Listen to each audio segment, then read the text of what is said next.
السلام عليكم ورحمة الله. بسم الله الرحمن الرحيم.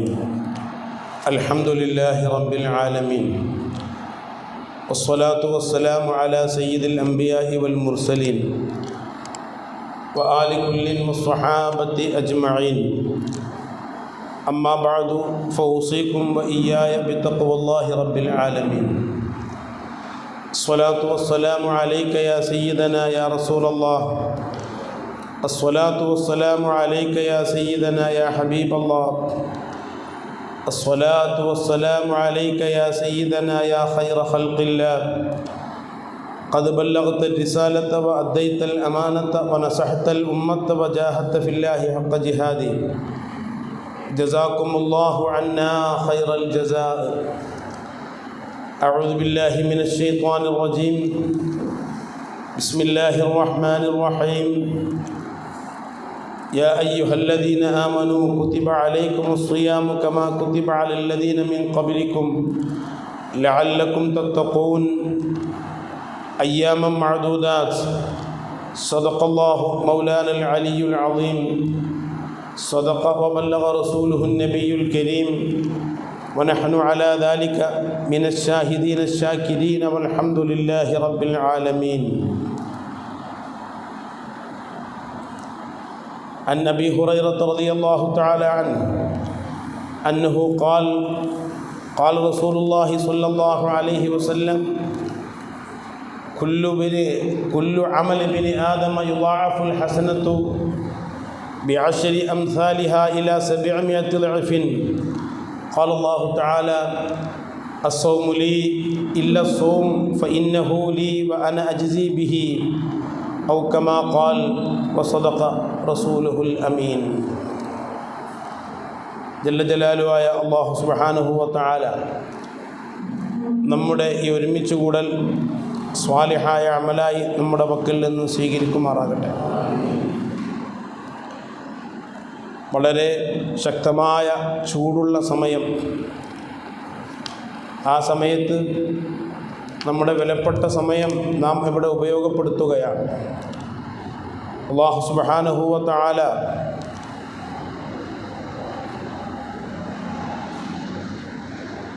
പരിശുദ്ധമായ, പരിഭാവനമായ, പവിത്രമായ ആത്മസംസ്കരണത്തിൻ്റെ മാസമായ റമളാനു ശരീഫ് എല്ലാ അർത്ഥത്തിലും ഉപയോഗപ്പെടുത്തുവാനുള്ള തൗഫീഖ് അല്ലാഹു നമുക്കും കുടുംബത്തിനും പ്രദാനം ചെയ്ത് അനുഗ്രഹിക്കുമാറാകട്ടെ.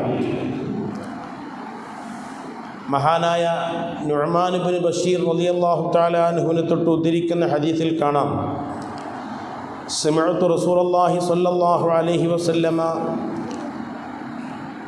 ഞാൻ അല്ലാഹുവിൻ്റെ റസൂൽ പറയുന്നതായിട്ട് കേട്ടു, യഖൂലു ഇന്ന അഹ്വന അഹ്ലിൻ നാരി അദാബൻ യൗമൽ ഖിയാമത്തി ലറജുലുൻ.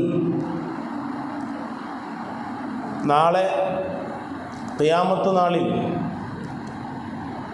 നരകത്തിൽ വെച്ച് അല്ലാഹു സുബ്ഹാനഹു വ തആല നൽകുന്ന ശിക്ഷകളെ കൂട്ടത്തിൽ ഏറ്റവും ചെറിയ ശിക്ഷ, മുത്തനബി സല്ലല്ലാഹു അലൈഹി വസല്ലം തങ്ങൾ പറയുന്നു, നരകത്തിൽ വെച്ച് അല്ലാഹു സുബ്ഹാനഹു വ തആല നൽകുന്ന ശിക്ഷയിൽ വെച്ച് ഏറ്റവും ചെറിയ ശിക്ഷ, ലറജുലുൻ യൂളഉ ഫീ അഖ്മുസി ഖദമൈഹി ജംറതാനി. ഒരു മനുഷ്യൻ്റെ കാലിൻ്റെ അടിയിൽ, നിലത്ത് തട്ടാത്ത ഭാഗമുണ്ടല്ലോ, ഉള്ളംകാലടിയിൽ നിലത്ത് തട്ടാത്ത ഭാഗം, ആ ഭാഗത്ത് 2 തീക്കട്ട അല്ലാഹു സുബ്ഹാനഹു വ തആല വെക്കും. എന്നിട്ട് മുത്തുനബി പറയാണ്: യഗ്ലാ മിൻഹുമാ ദിമാഉഹു. ആ തീക്കട്ട വെച്ച ഉടനെ തന്നെ അവൻ്റെ തലച്ചോറ് പതക്കും. അത് നിരന്തരം അങ്ങനെ തന്നെയാണ്. ആ ശിക്ഷയിൽ നിന്ന് ഇളവില്ല. മാ യറാ അന്ന അഹദൻ അശദ്ദ മിൻഹു അദാബൻ. അവൻ വിചാരിക്കും ഇത് ഏറ്റവും വലിയ ശിക്ഷയാണ്, അല്ലാഹു എനിക്ക് നൽകുന്ന ഏറ്റവും വലിയ ശിക്ഷയാണ് ഇതെന്ന് അവൻ വിചാരിക്കും. വഇന്നഹു ലഅഹ്വനുഹും അദാബ. എന്നാൽ നരകത്തിലുള്ള ശിക്ഷ അനുഭവിക്കുന്ന ആളുകളുടെ കൂട്ടത്തിൽ നിന്ന് ഏറ്റവും ചെറിയ ശിക്ഷ അനുഭവിക്കുന്ന ആളാണ് ഇയാൾ. മുത്തനബി സല്ലല്ലാഹു അലൈഹി വസല്ലം തങ്ങൾ പറയാം. ഞാൻ ഒന്നുകൂടെ പറയാം, കഥ പറയുകയല്ല. നരകത്തിൻ്റെ അദാബിനെ സംബന്ധിച്ച് ഹബീബായ മുഹമ്മദ് റസൂലുള്ളാഹി സ്വല്ലല്ലാഹു അലൈഹി വസല്ലം തങ്ങൾ നമ്മെ പഠിപ്പിക്കുകയാണ്. ഒരാളെ കാലിൻ്റെ അടിയിൽ, ഉള്ളൻകാലിനടി എന്നെന്ത് ചെയ്യും പഴയ കാലത്ത് പറയും, ഉള്ളൻകൈ, ഉള്ളൻകാല് എന്നൊക്കെ പറയും. അത് നിലത്ത് തട്ടാത്ത സ്ഥലമാണ്. എല്ലാവിധ ഭാഗത്തേക്കും ബന്ധിക്കുന്ന ഞരമ്പ് അവിടെയുണ്ട്. അതുകൊണ്ടാണ് പഴയ കാലത്ത് പോലീസ് മുറ നടത്തുമ്പോൾ അവിടെ നന്നായിട്ട് ചൂരൽ കൊണ്ട് അടിക്കുമെന്ന് കേൾക്കാം.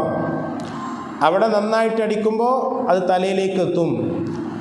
അവിടെ 2 തീക്കട്ട വെച്ച് അവൻ്റെ തല പതച്ച് ഒരു വിശ്രമവും ഇല്ലാതെ ശിക്ഷിക്കപ്പെടുന്ന ഒരാളുണ്ട്.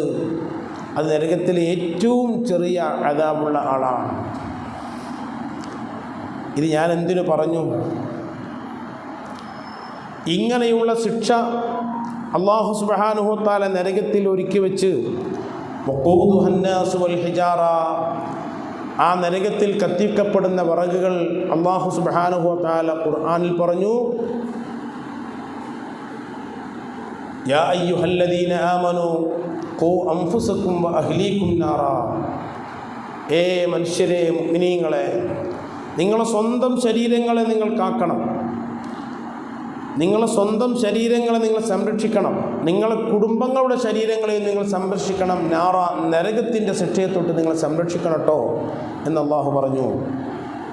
എന്നിട്ട് പറയുന്നു വഖൂദു ഹന്നാസു, ആ നരകത്തിൽ കത്തിക്കപ്പെടുന്ന വിറകുകൾ, വഖൂദ് കത്തിക്കപ്പെടുന്ന വിറകുകൾ, അന്നാസു മനുഷ്യന്മാരാണ്, വൽ ഹിജാറത്തു മനുഷ്യന്മാർ ആരാധിക്കുന്ന കല്ലുകളുമാണ്. നരകത്തിലിട്ട് കത്തിക്കപ്പെടുന്ന വിറകുകൾ അതാണ്.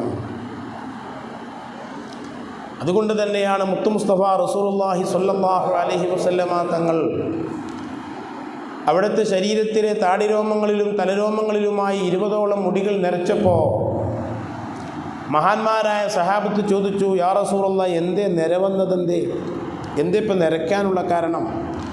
അപ്പം പറഞ്ഞത് ശയ്യബത്തിനി ഹൂദുൻ വൽ മുർസലാത്തു വ അഖവാത്തുഹാ, ഹൂദ് സൂറത്ത്, വൽ മുർസലാത്ത് സൂറത്ത്, ഇദശംസ് സൂറത്ത് പോലെയുള്ള സൂറത്തുകളിലെ ആഖിറത്തിനെ സംബന്ധിച്ചുള്ള പരാമർശങ്ങൾ അതെന്നെ പേടിപ്പെടുത്തുകയാണ്.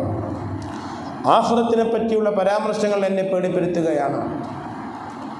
എല്ലാ നിസ്കാരത്തിലും 5 നേരം നമ്മൾ അള്ളാഹുവിനോട് കാവൽ ചോദിക്കുകയാണ്. മിൻ അദാബിന്നാർ, മിൻ അദാബിന്നാർ, നരകത്തിൻ്റെ അദാബിന് തൊട്ട് അള്ളാഹുവെ ഞാൻ കാവൽ ചോദിക്കുന്നു, അഭയം ചോദിക്കുന്നു, സംരക്ഷണം ചോദിക്കുന്നു എന്ന് അള്ളാഹുവിനോട് നമ്മൾ 7 വയസ്സ് മുതൽ അഭയം ചോദിക്കുന്നു, കാവൽ ചോദിക്കുന്നു. അത്രക്കും ഭയാനകരമായതുകൊണ്ടല്ലേ അങ്ങനെ ഒരു ദുആ, നരകത്തെ കാവൽ ചോദിക്കുന്ന ഒരു ദുആ നമ്മെ മുത്തുനബി സല്ലല്ലാഹു അലൈഹി വസല്ലം തങ്ങൾ പഠിപ്പിച്ചത്? ഇത് സത്യമല്ലേ? ഇത് കഥയല്ലല്ലോ, ഇത് സത്യമല്ലേ? മനുഷ്യനിക്ക് ഭൂമിയുടെ മുകളിൽ ജീവിച്ചതിന് ശേഷം ഭൂമിൻ്റെ ഉള്ളിൽ ജീവിക്കണമെന്നും അതിനുശേഷം മഹ്ശർ എന്നുള്ളത് അഭിമുഖീകരിക്കണമെന്നും യുഹ്ശറുന്നാസ് വഇദാ ഹുശറന്നാസ് എന്നൊക്കെ വിശുദ്ധ ഖുർആനിൽ അല്ലാഹു സുബ്ഹാനഹു വ തആല പറഞ്ഞിട്ടുണ്ട്. മനുഷ്യന്മാരെ മഹ്ശറിൽ സമ്മേളിപ്പിക്കപ്പെടും, മനുഷ്യന്മാർ മഹ്ശറിൽ ഒരുമിച്ച് കൂടും. ഐഷ ബീവി റളിയല്ലാഹു തആല അൻഹ മുഹമ്മദുർ റസൂലുള്ളാഹി സ്വല്ലല്ലാഹു അലൈഹി വസല്ലം തങ്ങൾ മഹ്ശറിനെ സംബന്ധിച്ച് പറഞ്ഞപ്പോൾ അവിടെ പറഞ്ഞു, മഹ്ശറിൽ ഒരു മനുഷ്യനുക്കും വസ്ത്രം ഉണ്ടാവില്ല. സുബ്ഹാനല്ലാഹ്, മഹ്ശറിൽ ഒരു മനുഷ്യനിക്കും വസ്ത്രമുണ്ടാകില്ല. എന്തേ? വസ്ത്രത്തിനിക്ക് പുനർജന്മം ഉണ്ടാവില്ല, വസ്ത്രത്തിനിക്ക് പുനർജന്മം ഉണ്ടാവില്ല. ഇവിടെ നമ്മുടെ ഈ മേലെ പറമ്പിൽ ഒരു ഖബർ മാന്തുകയുണ്ടായി, ഒരു ഖബർ പൊളിക്കുകയുണ്ടായി. ഖബർ പൊളിച്ചിട്ട് അതിൽ ഒരാളെ മറവ് ചെയ്തു. അപ്പോൾ അതിൻ്റെ മുമ്പ് എന്നോട് വന്ന് അന്വേഷിച്ചിരുന്നു. ഖബറിലുള്ള ആൾ നുരുമ്പിപ്പോകുന്ന സമയമായി കഴിഞ്ഞാൽ അത് അഗ്രികൾച്ചറൽ വിഭാഗം ആളുകൾക്ക് ഓരോ പ്രദേശത്തിലെ മണ്ണിനെ പറ്റി അറിയാൻ സാധിക്കും. ചില പ്രദേശത്തിലെ മണ്ണുകൾ മനുഷ്യ ശരീരത്തിൽ പെട്ടെന്ന് അത് ഏശുകയില്ല. ചെതലിൻ്റെ മാതിരിയാണ്. ചില മരത്തിനെ ചെതൽ പെട്ടെന്ന് തിന്നൂല, വേറെ ചില മരത്തിനെ ചെതൽ പെട്ടെന്ന് തിന്നും. അതേപോലെ തന്നെ ചില മണ്ണുകൾ, ആ മണ്ണുകളിൽ ഒരുപാട് കാലം മനുഷ്യൻ കിടക്കും, എന്നാലും ദ്രവിച്ച് കുറച്ച് കഴിഞ്ഞാൽ പോകും. എപ്പോഴായിരുന്നാലും നശിച്ചു പോകും. പക്ഷേ അതിന് സമയമെടുക്കും ചില മണ്ണുകളിൽ നിന്ന് മാത്രം. അത് മണ്ണ് പരിശോധിക്കുന്ന ആളുകൾക്ക് അഗ്രികൾച്ചർ വിഭാഗത്തിന് തിരിയും, അത് മനസ്സിലാവും. അപ്പോൾ ഫുഖഹാവ് പറഞ്ഞത്, ഒരു മനുഷ്യൻ ആ ഖബറിൽ കിടന്ന് നുരുമ്പി നാമാവശേഷമാകി എന്ന് അതിനെ സംബന്ധിച്ച് അറിയുന്ന ആൾക്കാർ പറഞ്ഞാൽ ഖബർ മാന്താം, എന്നിട്ട് വേറെ മയ്യത്തിന് അവിടെ മറവ് ചെയ്യാം, വിരോധമില്ല. തന്നെയല്ല, പൊതു ശ്മശാനമാണെങ്കിൽ അങ്ങനെ മാന്തണം എന്നാണ്. പൊതു ശ്മശാനമാണെങ്കിൽ മറ്റ് മറവ് ചെയ്യാൻ സംവിധാനമൊന്നുമില്ലെങ്കിൽ അങ്ങനെ ഖബർ മാന്താം. പൊന്നാനി ജുമാഅത്ത് പള്ളിൻ്റെ ചുറ്റുഭാഗത്തും ഖബറുകൾ ഇങ്ങനെ മാന്തി മറവ് ചെയ്യലാണ് പതിവ്. എത്രയോ 4000, 5000 ഒക്കെ മനുഷ്യന്മാർ വീടുകളുള്ള മഹല്ലാണത്. അവിടെ ഇങ്ങനെ മറവ് ചെയ്യാൻ സ്ഥലം ഉണ്ടാവും. ദിവസവും മരണം നടക്കുന്ന പ്രദേശങ്ങളാണ്. അപ്പോൾ പിന്നെ ഖബർ മാന്തുകയല്ലാതെ, പഴയ ഖബറിൽ മറവ് ചെയ്യുകയല്ലാതെ നിർവാഹമൊന്നുമില്ല. അപ്പോൾ ഞാൻ ഖബർ മാന്തി ആളോട് ചോദിച്ചു, എന്തെങ്കിലും കിട്ടിയോ അതിൽ നിന്ന് ചോദിച്ചു. ഞാൻ പഠിക്കാൻ വേണ്ടി, മനസ്സിലാക്കാൻ വേണ്ടി, എന്തെങ്കിലും കിട്ടിയോ എന്ന് ചോദിച്ചു. ചെറിയ 1-2 എല്ലുകൾ കിട്ടി എന്ന് പറഞ്ഞു. അള്ളാഹു അവർക്കൊക്കെ പുറത്തു കൊടുക്കുമാറാകട്ടെ. എൻ്റെയും നിങ്ങളുടെയും അവസ്ഥ ഇതാണ്. ഈ മേലേപ്പറമ്പിൽ സംഭവിച്ചതാണ് ഞാൻ പറയുന്നത്. തെറ്റുള്ള കാര്യമൊന്നുമല്ല, ഒരു വിഷയം പറഞ്ഞു എന്നേ ഉള്ളൂ. തെറ്റായ കാര്യമൊന്നുമല്ല, ശറഇന് വിരുദ്ധമായ കാര്യമൊന്നുമില്ല, ഇസ്ലാമിക വിരുദ്ധമായ കാര്യമൊന്നുമല്ല. കുറച്ച് കാലം കഴിഞ്ഞ് നമ്മളെ മക്കളോ അല്ലെങ്കിൽ പേരക്കുട്ടികളോ മറ്റോ നമ്മുടെ ഖബർ മാന്തിയിട്ട് അവർക്കതിൽ കിടക്കണമെന്നൊരാഗ്രഹം തോന്നിയാൽ, ആ ഖബർ മാന്തുമ്പോൾ അങ്ങനത്തെ ഇന്ന് ഒരു ഖബർ മാന്തിയിട്ടുണ്ടെങ്കിൽ കുറച്ച് കാലം കഴിഞ്ഞാൽ നമ്മളായിരിക്കും മാന്തപ്പെടുക. അപ്പോൾ അതിലെന്താ ഉണ്ടായത്? ഇടയ്ക്കിടയ്ക്ക് എൻ്റെ മനസ്സിലിങ്ങനെ കടന്നു വരും. ഞാനിവിടെ നിന്ന് എപ്പോൾ പോവുകയാണെങ്കിലും ആ ഖബറാളികൾക്കൊരു സലാം ചൊല്ലിയിട്ടാണ് പോവുക. കാരണം ഓരോരുത്താണ് എൻ്റെ വണ്ടി എടുത്തുള്ളത്. അത് മുമ്പും അങ്ങനെ തന്നെയാണ്. വരുമ്പോൾ ഒരു സലാം ചൊല്ലും, പോകുമ്പോഴൊരു സലാം ചൊല്ലും, ഇവർക്കൊക്കെ ഒരു സലാം ചൊല്ലിയിട്ടാണ് പോവുക. അതേപോലെ തന്നെ ആ മഖബറയിൽ അതിൽ കൂടെ പോകുമ്പോൾ, നമ്മളെ ഖബർസ്ഥാനിലൂടെ പോകുമ്പോൾ, ചേക്കൂലിയിലുള്ള സമയത്ത് ചേക്കൂലിനെ കാണാൻ വേണ്ടി, ഇപ്പോൾ സൈദിലൂലിനെ കാണാൻ വേണ്ടി ഞാൻ പോയി, നമ്മളെ മേമാജിനെ കാണാനും വേണ്ടി ഞാൻ പോയി. എപ്പോഴും ഇപ്പോൾ എനിക്കിങ്ങനെ പോകാൻ കഴിയില്ലല്ലോ. നമ്മളെ എപ്പോഴും കാണുന്ന പള്ളിക്കൽ വരുന്ന ആളുകളാണ്. ദർസൊക്കെ പൂട്ടുമ്പോൾ അവരൊക്കെ ഒന്ന് സന്ദർശിക്കുന്നത് വളരെ നല്ലതാണ്. ഇടയ്ക്കൊക്കെ സന്ദർശിക്കുന്നത് നല്ലതന്നെ, എനിക്ക് നേരം കിട്ടാത്തതുകൊണ്ടാണ്. അപ്പോൾ അവിടെ നിന്ന് പോയിട്ട് ഖബർസ്ഥാനിലൊന്ന് പോയി സിയാറത്ത് ചെയ്തു. അപ്പോൾ എൻ്റെ കൂടെ മൊല്ലാക്കണ്ടായിരുന്നു. ഞാൻ മൊല്ലാക്കാണ്ട് പറഞ്ഞു, ഇവരൊക്കെ ഞാൻ വന്നതിന് ശേഷം മരിച്ച ആൾക്കാരാണ്. അവർക്കൊക്കെ ഒരു സലാം ചൊല്ലി വേറൊന്ന് പോന്നു. ഇത് നമ്മളൊക്കെ ചിന്തിപ്പിക്കണം. എൻ്റെ സഹോദരിമാരോട് ഞാൻ ഓർമ്മപ്പെടുത്തുകയാണ്. വളരെ ദുന്യവിയായ ആഡംബരത്തിലങ്ങ് മുഴുകിയിട്ട് ആഖിറത്തിനെ പറ്റി ചിന്തയില്ലാത്ത ഒരവസ്ഥ വളരെ കൂടുതലായിരിക്കും. നമ്മുടെ പള്ളിയിലെന്നല്ല, കേരളത്തിലെ മിക്ക പള്ളികളിലും വെള്ളിയാഴ്ച ജുമുഅക്ക് ഓതിക്കൊണ്ടിരിക്കുന്ന ഖുതുബ, ആ ഖുതുബയിൽ എല്ലാ വെള്ളിയാഴ്ചയും മരണത്തെ സംബന്ധിച്ചും ആഖിറത്തിനെ പറ്റിയും ഓർമ്മപ്പെടുത്തുകയാണ്. ജീവിതം നല്ല രൂപത്തിലാകണമെങ്കിൽ ഈ ഓർമ്മ വേണം. അപ്പോൾ ഖബർ മാന്തുന്ന അവസരത്തിൽ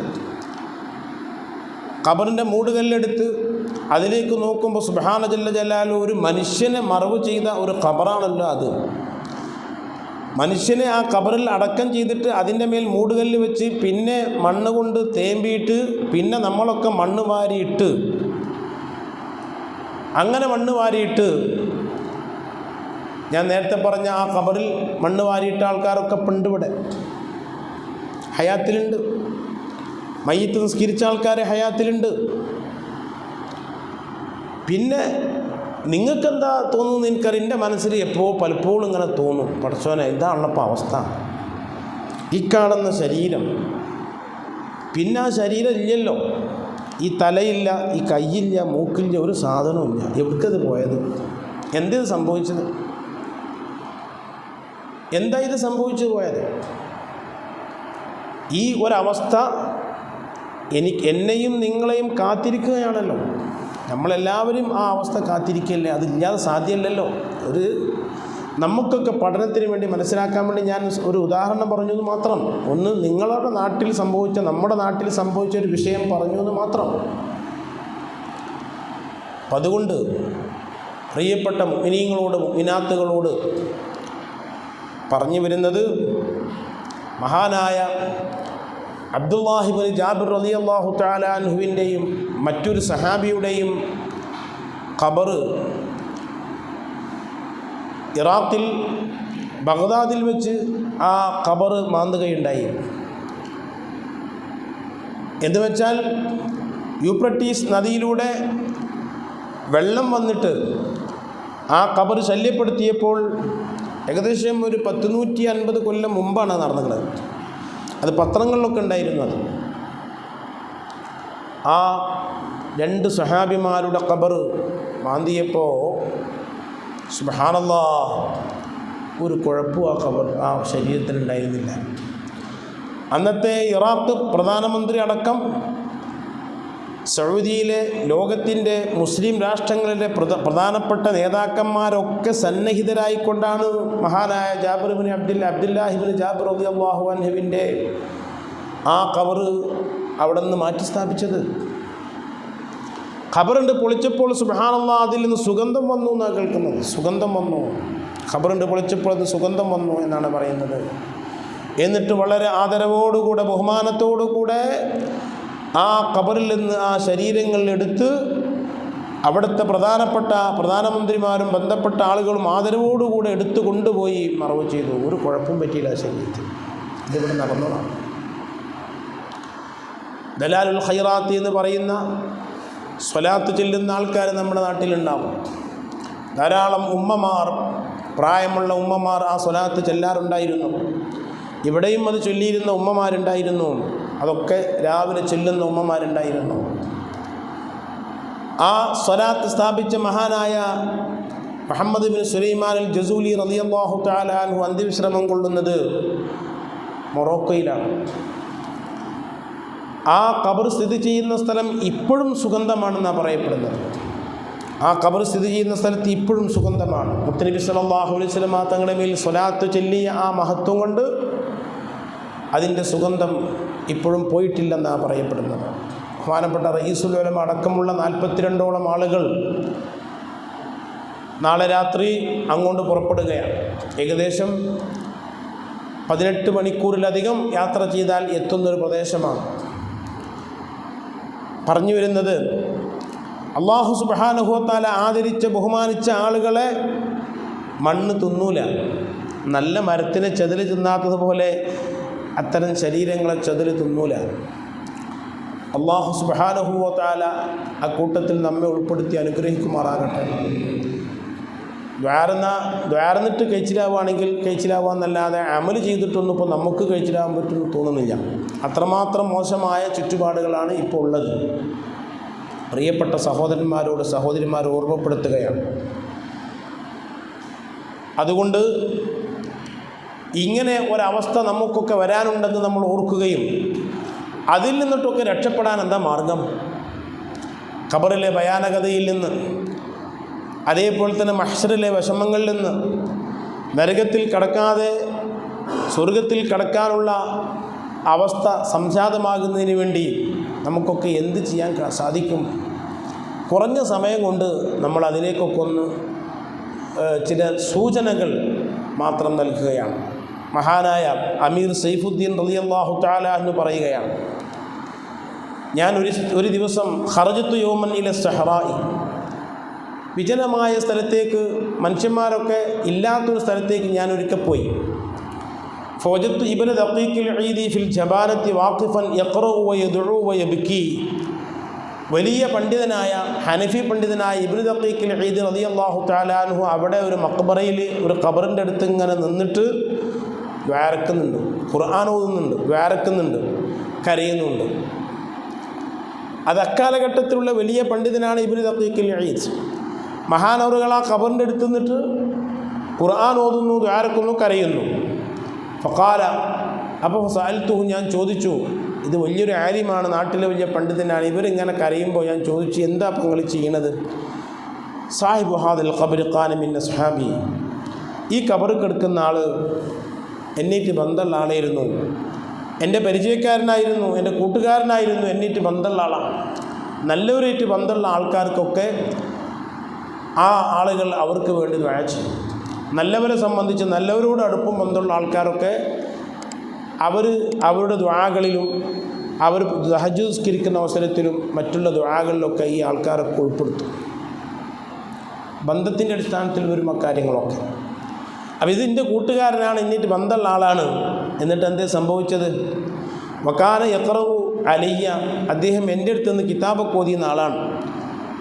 പക്ഷേ ഫമാത്ത, അങ്ങനെ അദ്ദേഹം മരിച്ചുപോയി. കഴിഞ്ഞ രാത്രിയിൽ ഞാൻ അദ്ദേഹത്തെ കണ്ടു. ഫസഅൽതുഹു അൻ ഹാലിഹി, ഞാൻ അദ്ദേഹത്തോട് എന്താ നിങ്ങളെ അവസ്ഥ, എന്താ ഇപ്പോൾ ഖബറിലെ അവസ്ഥ എന്ന് ചോദിച്ചു. പഴയ കാലത്തുള്ള ആളുകൾക്കൊക്കെ അങ്ങനെ കാണാനും സംസാരിക്കാനൊക്കെ അള്ളാഹു തൗഫീഖ് ചെയ്തിരുന്നു. ഉറങ്ങിക്കഴിഞ്ഞാൽ അവരുടെ സ്വപ്നങ്ങളൊക്കെ നല്ല രൂപത്തിലായിരുന്നു. അള്ളാഹു ആ തൗഫീഖ് നമുക്ക് നൽകുമാറാകട്ടെ. അപ്പോൾ ഉസ്താദ് ശിഷ്യനെ സ്വപ്നത്തിൽ കാണുകയാണ്. കണ്ടപ്പോൾ ചോദിച്ചു, എന്താ എൻ്റെ അവസ്ഥ എന്ന് ചോദിച്ചപ്പോൾ പറഞ്ഞു, വലഅതുമൂനി ഫിൽ ഖബർ, നിങ്ങൾ എന്നെ ഖബറിൽ വെച്ച് ഇങ്ങോട്ട് പോയില്ലേ, നിങ്ങൾ എന്നെ ഖബറിൽ വെച്ച് അങ്ങോട്ട് പോയില്ലേ, പോകാതിരിക്കാൻ കഴിയുമോ? ഫഖദ്ദമൂനി അലൽ മിഹ്റാബി വൻസറഫൂ ഖൽഫൽ ഇമാമി ഫസല്ല സുമ്മ വദ്ദഅനി സല്ലു അലൈഹി സ്വലാത്തൻ ലാ റുകൂഅ ലഹാ വലാ സുജൂദ ലഅല്ലല്ലാഹ യർഹമുനി വഖദ്ദമൂനി ഇലൽ മിഹ്റാബ്, എല്ലാവരും എലേപ്പറമ്പ് അങ്ങാടിയിൽ റോട്ടുമ്മലൂടെ ചുമന്ന് എന്നെ കൊണ്ടുവന്നു. ഇനി ആംബുലൻസിൽ ആണെങ്കിൽ തന്നെ റോട്ടിൻ്റെ അവിടെ നിർത്തിയിട്ട് ആ ആംബുലൻസിൽ നിന്ന് സ്ട്രെച്ചറിൽ എന്നെ കൊണ്ടുവന്നു. എല്ലാവരും കൂടി കൊണ്ടുവന്ന് ആരും പറഞ്ഞു കൊടുക്കണ്ട, ആരും പറഞ്ഞു കൊടുക്കാതെ വന്ന് കിഴക്ക് ഭാഗത്തുള്ള ആ നടുവിരത്തെ വാതിലൂടെ കടത്തി. ആരും പറഞ്ഞു കൊടുക്കേണ്ടതില്ല. അതിൽക്കൂടെയാണ് മയ്യത്ത് കടത്തിൽ. ഫർദുല്ല, ഷർത്തുല്ല, സുന്നത്തുല്ല, ഒന്നുമില്ല. ഈ മയ്യത്തിനെ ആ പടിഞ്ഞാറ് തെക്ക് ഭാഗത്തുള്ള വാതിലൂടെ മയ്യത്തിനെ കടത്തിന്ന് വിചാരിച്ചിട്ട് കുഴപ്പമൊന്നുമില്ല. ഇനിയിപ്പോൾ മയ്യത്ത് ഇപ്പോൾ ഇതിൽ കൂടെ കൊണ്ടുവന്നു, ഈ കാണുന്ന നമ്മുടെ ഈ ഗേറ്റിൽ കൂടെ കൊണ്ടുവന്നു, അങ്ങനെയും കുഴപ്പമൊന്നുമില്ല. പക്ഷേ നമ്മളൊക്കെ ചെയ്യുന്നൊരു പരിപാടിയുണ്ട്, അത് നാട്ടിലൊരു നടപ്പാണെന്ന് മാത്രം. എങ്ങനെ കൊടുത്താലും കുഴപ്പമൊന്നുമില്ല. അങ്ങനെ പള്ളിക്കക്ക് മയ്യത്തിനെ കൊണ്ടുപോകുമ്പോൾ ഇന്ന വാതിൽക്ക് കൂടെ കൊണ്ടുപോകണമെന്നൊന്നും ഒരു ഷർത്തും പറഞ്ഞൊന്നുമില്ല. സാധാരണ എല്ലാവരും പോണ വഴിക്ക് കൂടെ കൊണ്ടുപോകുക എന്നേ ഉള്ളൂ. ഷോർട്ട് വഴിയിലൂടെ കൊണ്ടുപോയിച്ചിട്ട് വിരോധമൊന്നുമില്ല, അങ്ങനെ പറഞ്ഞിട്ടില്ല. കിതാബിൽ അങ്ങനെ രേഖപ്പെടുത്തിയിട്ടില്ല ഷോർട്ട് വഴിയിലൂടെ കൊണ്ടുപോകാൻ പാടില്ല എന്നൊന്നുമില്ല. ഏതായിരുന്നാലും ഫഖദ്ദമൂനി ഇലൽ മിഹ്റാബി വൻസറഫൂ ഖൽഫൽ ഇമാമി ഫസല്ല സുമ്മ വദ്ദഅനി, അങ്ങനെ നേരെ മെഹ്റാബിൻ്റെ മുന്നിൽ കൊണ്ടുവന്ന് വെച്ചു. ആ കൊണ്ടുവന്ന് വെച്ച ആൾക്കാർ അവിടെ നിന്ന് പോയി. ഈ ബൈത്തിൻ്റെ അർത്ഥമാണത്. ഏകദേശം 10-40 വരിയുള്ള ചിന്തനീയമായൊരു ബൈത്താണ്. ഈ ബൈത്ത് എനിക്ക് കിട്ടിയത് കൊറോണ സമയത്തായിരുന്നു ഈ ബൈത്ത് എനിക്ക് കിട്ടിയത്. കൊറോണ സമയത്ത് അറേബ്യൻ രാഷ്ട്രങ്ങളിൽ മയ്യത്ത് മറവ് ചെയ്യുന്ന അവസരത്തിലായിരുന്നു ഈ ബൈത്ത് ഇങ്ങനെ ചൊല്ലിയിരുന്നത്. വളരെ അർത്ഥവത്തായ ചിന്തനീയമായ വരികളാണിത് മുഴുവനും. എല്ലാം വളരെ വ്യക്തമായി അദ്ദേഹം അതിൽ പറയുന്നുണ്ട്. അങ്ങനെ എന്നെ കൊടുന്നിച്ചിട്ട് ഓലാണ് പോയി, ഒൻസറഫ് ഓലാണ് പോയി. എന്നിട്ടോ പിന്നെ ഓല് പോയി നിൽക്കുന്നത് ഇമാമിൻ്റെ പിന്നിലാണ്. പിന്നെ അങ്ങനെ തന്നെയല്ലേ, ശരിയല്ലേ അത്? പിന്നെ ഓല് പോയി നിൽക്കുന്നത് ഇമാമിൻ്റെ പിന്നിലാണ്. ആ പിരിഞ്ഞു പോകുന്ന ആൾക്കാർ എൻ്റെ മക്കളതിലുണ്ടാകും, എൻ്റെ അടുത്ത സുഹൃത്തുക്കൾ അതിലുണ്ടാകും, വളരെ അധികം ബന്ധമുള്ള ആളുകൾ അതിലുണ്ടാകും. സല്ലു അലയ്യ സ്വലാത്തൻ ലാ റുകൂഅ ലഹാ വലാ സുജൂദ ലഅല്ലല്ലാഹ യർഹമുനി.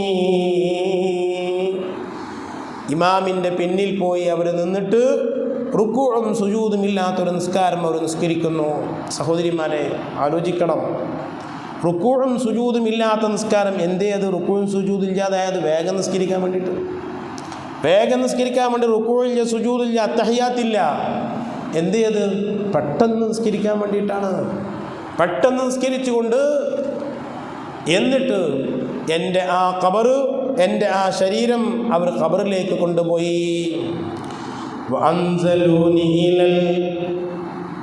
അദ്ദേഹം പറയാണ്, എന്നിട്ട് എന്നെ ഖബറിലേക്ക് ഇറക്കി വെച്ചു. എല്ലാവരും പിന്നെയും പിരിഞ്ഞു പോയി. പിന്നെ ആരും അവിടെ നിൽക്കുന്നില്ല. സുബ്ഹാന ജല്ല ജലാലുഹു.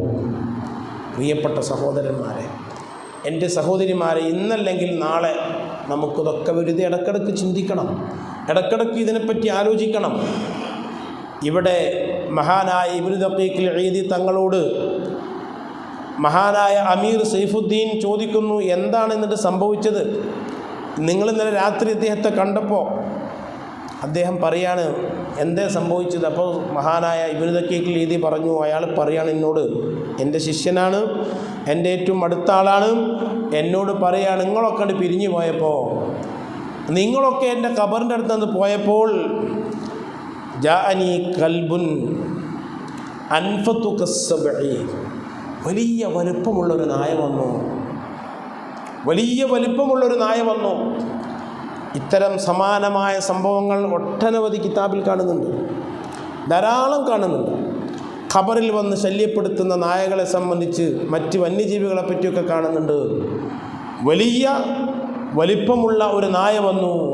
സുബ്ഹാനല്ലാഹ്. വജഅല യുറബ്ബിഉനി, എൻ്റെ നേരക്ക് ഇങ്ങനെ ചാടാൻ തുടങ്ങി. ആരുമില്ല, എല്ലാവരും പോയി. മക്കൾ പോയി, ജ്യേഷ്ഠൻ പോയി, അനുജൻ പോയി, ഉസ്താദ് പോയി, എല്ലാവരും പോയി. തിളക്കയും ചൊല്ലിക്കൊടുത്ത് തസ്ബീത്തും ചൊല്ലി എല്ലാവരും പോയി. എല്ലാവരും വണ്ടി കയറിപ്പോയി, ഓല പാട്ടിനും എല്ലാവരും പോയി. സുബ്ഹാനല്ലാഹ്. നമ്മുടെ മനസ്സിലേക്ക് കടന്നു വരേണ്ടതാണിത്. ആരുണ്ടാകും അവിടെ? ഇത് സംഭവിക്കും എന്ന കാര്യത്തിൽ യാതൊരു സംശയമില്ലല്ലോ. ആരുണ്ടാകും അവിടെ? ആരാണ് ഈ വിഷയത്തിൽ നമ്മെ സഹായിക്കാൻ? ആരുണ്ടാകും? ഈ മനുഷ്യൻ പറയാണ്, ഇബ്നു ദഖീഖിൽ ഈദി തങ്ങൾ പറയുകയാണ്, ഈ നായ വന്നിട്ട് എന്നെ ഇങ്ങനെ പേടിപ്പിക്കാൻ തുടങ്ങി. അപ്പോൾ ഫജാഅ ശഖ്സുൻ ലതീഫുൻ ഫീ ഹൈഅത്തിൻ ഹസനത്തിൻ, ഒരു മനുഷ്യൻ വന്നു എൻ്റെ ഖബറിലേക്ക്. സുബ്ഹാനല്ലാഹ്. ഒരു മനുഷ്യൻ എൻ്റെ ഖബറിലേക്ക് വന്നു. ഹാഫിദ് ഇബ്നു ഹജർ അൽ അസ്ഖലാനി റളിയല്ലാഹു തആല അൻഹു തൻ്റെ അദ്ദുററുൽ കാമിന എന്ന് പറയുന്ന കിതാബിൽ ഇത് പറയാം. വലിയ ഹദീസ് പണ്ഡിതനായ ഇബ്നു ഹജർ അൽ അസ്ഖലാനി തങ്ങൾ, ഹാഫിദ് ദുനിയായ മഹാനവറുകൾ പറയാണ്, അങ്ങനെ റജുലുൻ ലത്തീഫുൻ, വളരെ മെലിഞ്ഞ ഒരു മനുഷ്യൻ, നല്ല രസമുണ്ട് അയാളെ കാണാൻ, നല്ല രസമുണ്ടല്ല, ചൊറുക്കുള്ള ആളാണ്. ഫി ഹൈഅത്തിൻ ഹസനത്തിൻ, നല്ല കോലത്തിൽ വന്നിട്ട് ഫതറദഹു, ആ നാരണ്ടാട്ടി പറഞ്ഞു കൊടാ എന്ന് പറഞ്ഞിട്ട് നാരണ്ടാട്ടി. ആ സമയത്തുണ്ടാകുന്ന സന്തോഷം എന്തായിരിക്കും? ആ സമയത്തുണ്ടാകുന്ന സന്തോഷം എന്തായിരിക്കും? ഇതൊക്കെ മുഅ്മിനീങ്ങളായ നമ്മെ സംബന്ധിച്ചിടത്തോളം ചിന്തിപ്പിക്കേണ്ടതാണ്. കഥ പറയുകയല്ല, നടന്ന സംഭവം മഹാനവറുകൾ പറയുകയാണ്. അങ്ങനെ അദ്ദേഹം ആ നായനാട്ടി പറഞ്ഞയച്ചു. നായകണ്ട് പോയി. എന്നിട്ട് ജലസ ഇന്ദി യു അന്യസുനി, എൻ്റെ അടുത്തിരുന്നിട്ട് നീ വിഷമിക്കണ്ട എന്ന് പറഞ്ഞിട്ട് എന്നെ ആശ്വാസപ്പെടുത്താൻ തുടങ്ങി, സ്വാതന്ത്ര്യപ്പെടുത്താൻ തുടങ്ങി. ഒരിക്കൽ റമദാനിക്ക് ഉംറക്ക് പോയപ്പോൾ ശവ്വാൽ 1 മുമ്പ് ഇവിടെ എത്തണമെന്ന രൂപത്തിൽ ടിക്കറ്റ് എടുത്ത് പോയതാണ്. പെരുന്നാൾക്ക് ഇങ്ങോട്ട് വരണം, പെരുന്നാൾ കുട്ടികളെ കൂട്ടത്തിലാണ് കൂടേണ്ടത്. അപ്പം എന്നോട് ഒരാൾ പറഞ്ഞു, ആ പെരുന്നാൾക്ക് നമുക്ക് ഉസ്താദെ മദീനത്ത് കൂടിയിട്ട് പോകാറ്, പെരുന്നാൾക്ക് കുട്ടികളൊപ്പം കൂടെയാണ് വേണ്ടത്. അങ്ങനെയാണ് പറഞ്ഞിരിക്കുന്നത്. പെരുന്നാൾക്ക് കുട്ടികളൊപ്പം കൂടാ, കുട്ടികളെ കൂടെ ചോറിയിക്കാം, അവർ കളിയും ചിരിയും കാണുക, അതാണ് പെരുന്നാൾക്ക് പറഞ്ഞിരിക്കുന്നത്. ഓരോന്നിനും മുത്തുനബി പറഞ്ഞത് അതുമാതിരി ചെയ്യാം, നമ്മൾ അങ്ങനെ പറഞ്ഞ മാതിരി ചെയ്യാം, അതിൻ്റെ അപ്പുറത്ത് ചെയ്യണ്ട. അപ്പോൾ അങ്ങനെ പോകുന്നു. ഞാൻ ഒരിക്കലും കൂടെ ഓർമ്മപ്പെടുത്തിയിട്ട് ജിദ്ദ എയർപോർട്ടിൽ വെച്ച് നമ്മളെ കയറ്റാതെ ഫ്ലൈറ്റ് പോന്നു. ബോർഡിംഗ് പാസ് കയ്യിൽ കിട്ടിക്കണ്. എന്തോ അല്ലാഹു ആലം എന്ത് സംഭവിച്ചു എന്നുള്ളത് പറയാൻ കഴിയുന്നില്ല. അവിടെ പല പ്രശ്നങ്ങളും അവിടെ ബോംബ് പൊട്ടലൊക്കെ ഉണ്ടായിക്കണമെന്ന് നമ്മളെ കയറ്റാതെ ഫ്ലൈറ്റ് പോന്നു. ആ സമയത്തുണ്ടായിരുന്ന ഒരു മാനസികമായ പ്രയാസം, നോമ്പറക്കാനും സാധനമില്ല, അത്താഴത്തിന് സാധനമില്ല, ശരിക്ക് കിടക്കുന്ന സ്ഥലത്താണെങ്കിലോ ഇവിടെ ഡബിൾ സ്ട്രോങ്ങിൽ AC ഇട്ടിരിക്കുക. ആരും കിടക്കണ്ടെന്ന് വിചാരിച്ചിട്ട് ഭയങ്കര തണുപ്പ്. ആരും കിടക്കണ്ട, അവിടെ ഇരിക്കണ്ടെന്ന് വിചാരിച്ച് ഡബിൾ സ്ട്രോങ്ങിലാണ് അവിടെ തണുപ്പ്. ആകെ കുറഞ്ഞ മണിക്കൂറുകൾ അവിടെ നിന്ന് അന്ന് പല ദുആകളും നടത്തിയിട്ട് ഒരു ദിവസം ഏതായിരുന്നാലും ജിദ്ദ എയർപോർട്ടിൽ കുടുങ്ങി. സൗദിൻ്റെ ഫ്ലൈറ്റ് ആയതുകൊണ്ട് അവർ പിറ്റേ ദിവസം എന്ത് ചെയ്ത്, അതും ആ സമയത്ത് തിരക്കുള്ള സമയമാണ്, പെരുന്നാളിൻ്റെ സമയമല്ലേ. പലരും പറഞ്ഞു ഒരാഴ്ച നിങ്ങൾ ഇവിടെ കിടക്കേണ്ടി വരുന്നതാണ്, ഒരാഴ്ച കിടക്കേണ്ടി വരും, എന്നാലേ നിങ്ങൾക്ക് പോകാൻ കഴിയുള്ളൂ. കാരണം അത്രക്ക് റഷാണ്, ലീവിൻ്റെ വെക്കേഷൻ സമയമാണ്, അത്രക്ക് റഷാണ്, പോകാൻ കഴിയില്ല എന്ന് പറഞ്ഞു. ഞാനിപ്പോഴും ആലോചിച്ച് ആ സമയത്തുണ്ടായ മാനസികമായൊരു പ്രയാസം. ഒറ്റപ്പെട്ട സന്ദർഭത്തിൽ എയർപോർട്ടിൻ്റെ ഉള്ളിലാണ്, പുറത്തേക്ക് പോകാനും വയ്യ. പുറത്തേക്ക് പോയാലല്ലേ ആരോടെങ്കിലും എന്തൊക്കെ ബന്ധപ്പെടുന്ന ആൾക്കാർക്ക് ബന്ധപ്പെടാൻ കഴിയുള്ളൂ. ഫോണിൽ ചാർജും കുറവാണ്, പൈസയും കുറവാണ്. അങ്ങനെയുള്ള ഒരു സന്ദർഭത്തിലുണ്ടായ ഒരു മാനസികാവസ്ഥ. ഈ മനുഷ്യന്മാരൊക്കെ ഉണ്ടായിട്ട് പോലും നമുക്ക് പരിചയമില്ലാത്ത ആളുകളായതുകൊണ്ടും നമുക്ക് കാര്യങ്ങൾ പറയാൻ ആരുമില്ലാത്തത് കൊണ്ടൊക്കെ അനുഭവിച്ച ഒരു വിഷമം. പ്രിയപ്പെട്ട സഹോദരന്മാരെ, എങ്കിൽ ഈ ഖബറിൻ്റെ അവസ്ഥ എന്താ? ആരാണ് ഇവിടെ ഉള്ളത്? ഏത് മനുഷ്യനാണ് സഹായിക്കാനുള്ളത്? 1-2 ദിവസമൊന്നുമല്ലല്ലോ, 1-2 ദിവസമൊന്നുമല്ലല്ലോ. എന്തായിരിക്കും അവസ്ഥ? ഇവിടെയൊക്കെ നമ്മൾ ആലോചിക്കുക. മഹാനായ ഇബ്നു ദഖീഖിൽ ഈദ് റളിയല്ലാഹു തആല അൻഹു പറയാണ്, എൻ്റെ ഈ സാഹിബ്, എൻ്റെ ഈ കൂട്ടുകാരൻ, എൻ്റെ ഈ ശിഷ്യൻ എന്നോട് പറഞ്ഞു, നല്ല ചൊറുക്കുള്ള ഈ മനുഷ്യൻ വന്നിട്ട് നായനാട്ടി പറഞ്ഞു വെച്ചിട്ട് എൻ്റെ അടുത്ത് തന്നെ ഇരുന്നു അദ്ദേഹം. അപ്പോഴുണ്ടാകുന്നൊരു സന്തോഷം. നിങ്ങളൊക്കെ പോയില്ലേ, എൻ്റെ ഉസ്താദ് അടക്കം എല്ലാവരും പോയിട്ട് നായ വന്ന് എന്നെ ആക്രമിക്കാൻ വേണ്ടി ശ്രമിച്ചപ്പോൾ ഒരു നിലക്കും നായൻ്റെ മുന്നിൽ രക്ഷപ്പെടാൻ കഴിയില്ല. ആ ഖബറിൻ്റെ ഉള്ളിൽ നായൻ്റെ മുന്നിൽ എങ്ങനെ രക്ഷപ്പെടാൻ സാധിക്കുന്നു? ഈ മനുഷ്യൻ നല്ല രൂപത്തിൽ വന്നിട്ട് എന്നെ സ്വാന്തനപ്പെടുത്തുമ്പോൾ സന്തോഷത്തോടുകൂടെ ഞാൻ ചോദിച്ചു, മൻ അന്ത? ഈ ചോദ്യത്തിൻ്റെ ആൻസറാണ് നമ്മൾ മെയിനായിട്ട് ഇപ്പോൾ മനസ്സിലാക്കേണ്ട ഒരു കാര്യം. ഞാൻ നോമ്പിലേക്ക് കടക്കുന്നതിന് മുമ്പ് നിങ്ങളോട് പറയുകയാണ്, എന്തിനാണ് നോമ്പ് എന്നപ്പോൾ പറയണത്. എന്തിനാണ് നോമ്പ് എന്നുള്ളതാണ് ആദ്യം പറഞ്ഞത്. പിന്നെ ഞാൻ എങ്ങനെ നോമ്പ് കൊടുക്കണം എന്നുള്ളത് രണ്ടാമത് പറയും. പിന്നെ നമ്മുടെ പരിപാടി കഴിയും ചെയ്യും. എന്തിനാണ് നോമ്പ് എന്നാണ് ഇപ്പോൾ ആദ്യം പറഞ്ഞത്. പിന്നെ എങ്ങനെയാണ് നോമ്പ് കൊടുക്കേണ്ടത്, അതിനാണ് ഇപ്പോൾ പറഞ്ഞു വരുന്നത്. അപ്പോൾ ആ സമയത്ത് നിങ്ങൾ ആരാണ് ചോദിക്കൂലേ? നിങ്ങൾ ആരാണെന്ന് ചോദിക്കൂലേ? ഞാൻ ആ എയർപോർട്ടിൽ ഉണ്ടാകുന്ന അവസരത്തിൽ എൻ്റെ ജ്യേഷ്ഠൻ വിളിച്ചിട്ട് ഞാൻ പറഞ്ഞു, ഇങ്ങനെ ഒരു കുടുക്ക് കുടുങ്ങിയിട്ടുണ്ട്. ആ സമയത്ത് ജ്യേഷ്ഠൻ പലരുമായി ബന്ധപ്പെട്ടു. അങ്ങനെ ബന്ധപ്പെട്ടതിൻ്റെ അടിസ്ഥാനത്തിൽ പിന്നെ പോകുമ്പോൾ ഫ്ലൈറ്റിൽ എങ്ങനെയോ എൻ്റെ കൂടെ ഒരാളുണ്ട്, എങ്ങനെയോ ഒരു ചാൻസ് കിട്ടിയിട്ട് ആ സമയത്ത് പോകുമ്പോൾ അവിടെയുള്ള ഉദ്യോഗസ്ഥന്മാർ പറഞ്ഞു, അഫുവൻ പറ്റിപ്പോയതാണ് കേട്ടോ, അഫു ചെയ്യണം കേട്ടോ പറഞ്ഞാൽ നമ്മളെ പിന്നാലെ റമദാനല്ലേ അഫുവൻ എന്ന് പറഞ്ഞുകൊണ്ട് ഓലിങ്ങനെ നടക്കുന്നുണ്ട് പിന്നാലെ. എന്തോ ഓലിത് പറ്റിയതാണ്, പക്ഷെ നമ്മളത് അനുഭവിക്കേണ്ടി നമുക്ക് വലിയ പാടായത്. എന്നിട്ട് ഞങ്ങൾക്ക് 2 പേർക്കും മാത്രം ഒരു ബസ്, എല്ലാവരും കയറ്റിയിട്ട് പിന്നെ എങ്ങനെ ചാൻസ് ഉണ്ടാക്കിയതെന്ന് അല്ലാഹുവാണ്. എങ്ങനെ ഒരു ചാൻസ് ഉണ്ടാക്കിയെന്ന് അറിയാം. എല്ലാവരും കയറ്റിയിട്ട് പിന്നെ ഞങ്ങൾക്ക് 2 പേർക്കും മാത്രം ബസ്. അപ്പം ഞാൻ ഇദ്ദേഹത്തിൻ്റെ കൂടെയുള്ള ആളെ നോക്കി പറഞ്ഞു, ഈ ബസ്സിൽ നിന്ന് ഇപ്പം നമ്മളിഞ്ഞ് പുറത്താക്കി ചോദിച്ചു. നമ്മൾ 2 ആൾ മാത്രമേ ബസ്സിലുള്ളൂ, വേറെ ആരുമില്ല. ഞങ്ങളാണ്ട് ഫ്ലൈറ്റ് കയറി വാതിലടക്കും ചെയ്തു. ലഗേജ് ഇവിടെ വന്ന് നെടുമ്പാശ്ശേരിയിൽ കിടക്കുകയാണ്. കാരണം ലഗേജൊക്കെ കയറിപ്പോയില്ലേ, ഒരു സാധനവും കയ്യിലില്ല, ലഗേജൊക്കെ കയറിപ്പോയി ചെയ്ത് അതിവിടെ വന്ന് കിടക്കുകയാണ്. വലിയൊരു പാടായി, അത് ഭയങ്കര പാടായിപ്പോയി. ആ ഒരു അവസരത്തിലുണ്ടായിരുന്ന മാനസിക പ്രയാസം മഹ്ശറിനെ സംബന്ധിച്ചും ഖബറിനെ സംബന്ധിച്ചൊക്കെ ഓർക്കാൻ വലിയൊരു പാഠമായി. ഇവിടെയാണ് പ്രിയപ്പെട്ടവരെ മഹാനായ ഇബ്നു ദഖീഖിൽ ഈദ് റളിയല്ലാഹു തആല അൻഹു നമ്മെ പഠിപ്പിക്കുന്നത്. ഈ മനുഷ്യൻ ഖബറിൽ കിടക്കുന്ന എൻ്റെ ശിഷ്യൻ ചോദിച്ചു, നിങ്ങൾ ആരാണ്? ഇത് വല്ലാത്ത ഒരു സഹായമാണല്ലോ നിങ്ങളെ പക്കൽ നിന്ന് കിട്ടിയത് എന്ന് ചോദിച്ചപ്പോൾ പറഞ്ഞു, അന സവാബു ഖിറാഅതിക സൂറത്തുൽ കഹ്ഫ്. നീ എല്ലാ വെള്ളിയാഴ്ച സൂറത്തുൽ കഹ്ഫ് ഓതാറില്ലേ, അതിൻ്റെ പ്രതിഫലമാണ് ഞാൻ. ധാരാളം ഹദീസിൽ, ബുഖാരിൻ്റെ ഹദീസിലൊക്കെ വന്നിട്ടുണ്ട്. നമ്മൾ ചെയ്യുന്ന അമലുകൾ അത് അള്ളാഹു സ്വീകരിച്ചു കഴിഞ്ഞാൽ അതിന് അള്ളാഹു പ്രത്യേകമായ രൂപം നൽകിയിട്ട് അതവൻ്റെ ഖബറിലുണ്ടാകും. അള്ളാഹു കൂട്ടത്തിൽ നമ്മെ പെടുത്തുമാറാകട്ടെ. ധാരാളം ഹദീസിൽ വന്നിട്ടുണ്ട്. മുത്തനബി സല്ലല്ലാഹു അലൈഹി വസല്ലം തങ്ങൾ ഒരുപാട് സ്ഥലത്ത് പറഞ്ഞിട്ടുണ്ട്, നിങ്ങൾ ചെയ്യുന്ന അമലുകൾ ആ അമലിൻ്റെ ഇഖ്ലാസ് അനുസരിച്ച് അത് അല്ലാഹു സുബ്ഹാനഹു വ തആല സ്വീകരിക്കുന്നതിൻ്റെ തോതനുസരിച്ച് അതിൻ്റെ ചൊറുക്ക് കൂടും, അതിൻ്റെ നമ്മെ സഹായിക്കാനുള്ളതിൻ്റെ കഴിവ് കൂടും. അപ്പോൾ ഇത് ഒരു ചെറിയ മെലിഞ്ഞ മനുഷ്യനാണ്, നല്ല ചൊറുക്കുണ്ട്, മെലിഞ്ഞ മനുഷ്യൻ. നേരെ മറിച്ച് അമൽ കൂടുന്നതിനനുസരിച്ച് ആളുടെ രൂപമൊക്കെ കൂടും ചെയ്യും. നബി സല്ലല്ലാഹു അലൈഹി വസല്ലം തങ്ങൾ പറഞ്ഞിട്ടുണ്ട്, മുൻകർ നക്കീർ അലൈഹിം സ്വലാത്തു വസ്സലാം വരും, ചോദിക്കുമ്പോൾ ചോദ്യത്തിനൊക്കെ മറുപടി കൊടുക്കാൻ കഴിയും.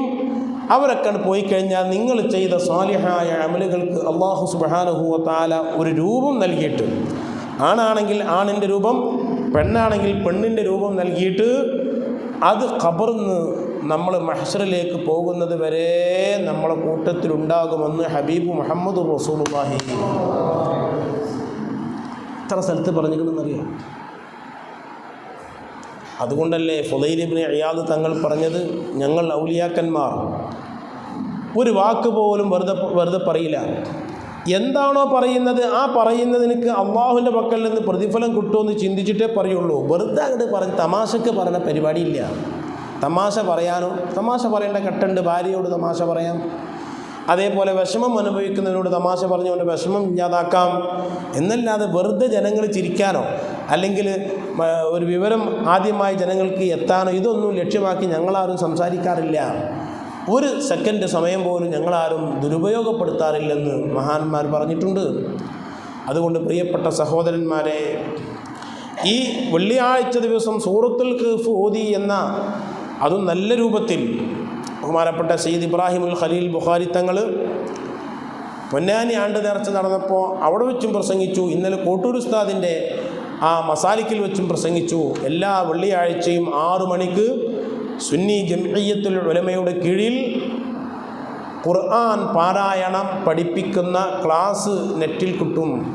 ബന്ധപ്പെട്ട ആളുകളോട് സമീപിച്ചാൽ അതിൻ്റെ മാർഗങ്ങളും രൂപങ്ങളൊക്കെ പോലും പറഞ്ഞു തരും. ഉസ്താദ് പറഞ്ഞു, ഖലീൽ തങ്ങൾ പറഞ്ഞു, 1 മണിക്കൂർ എല്ലാ വെള്ളിയാഴ്ചയും 6 മണിക്ക് അത് ക്ലാസ് തുടങ്ങും.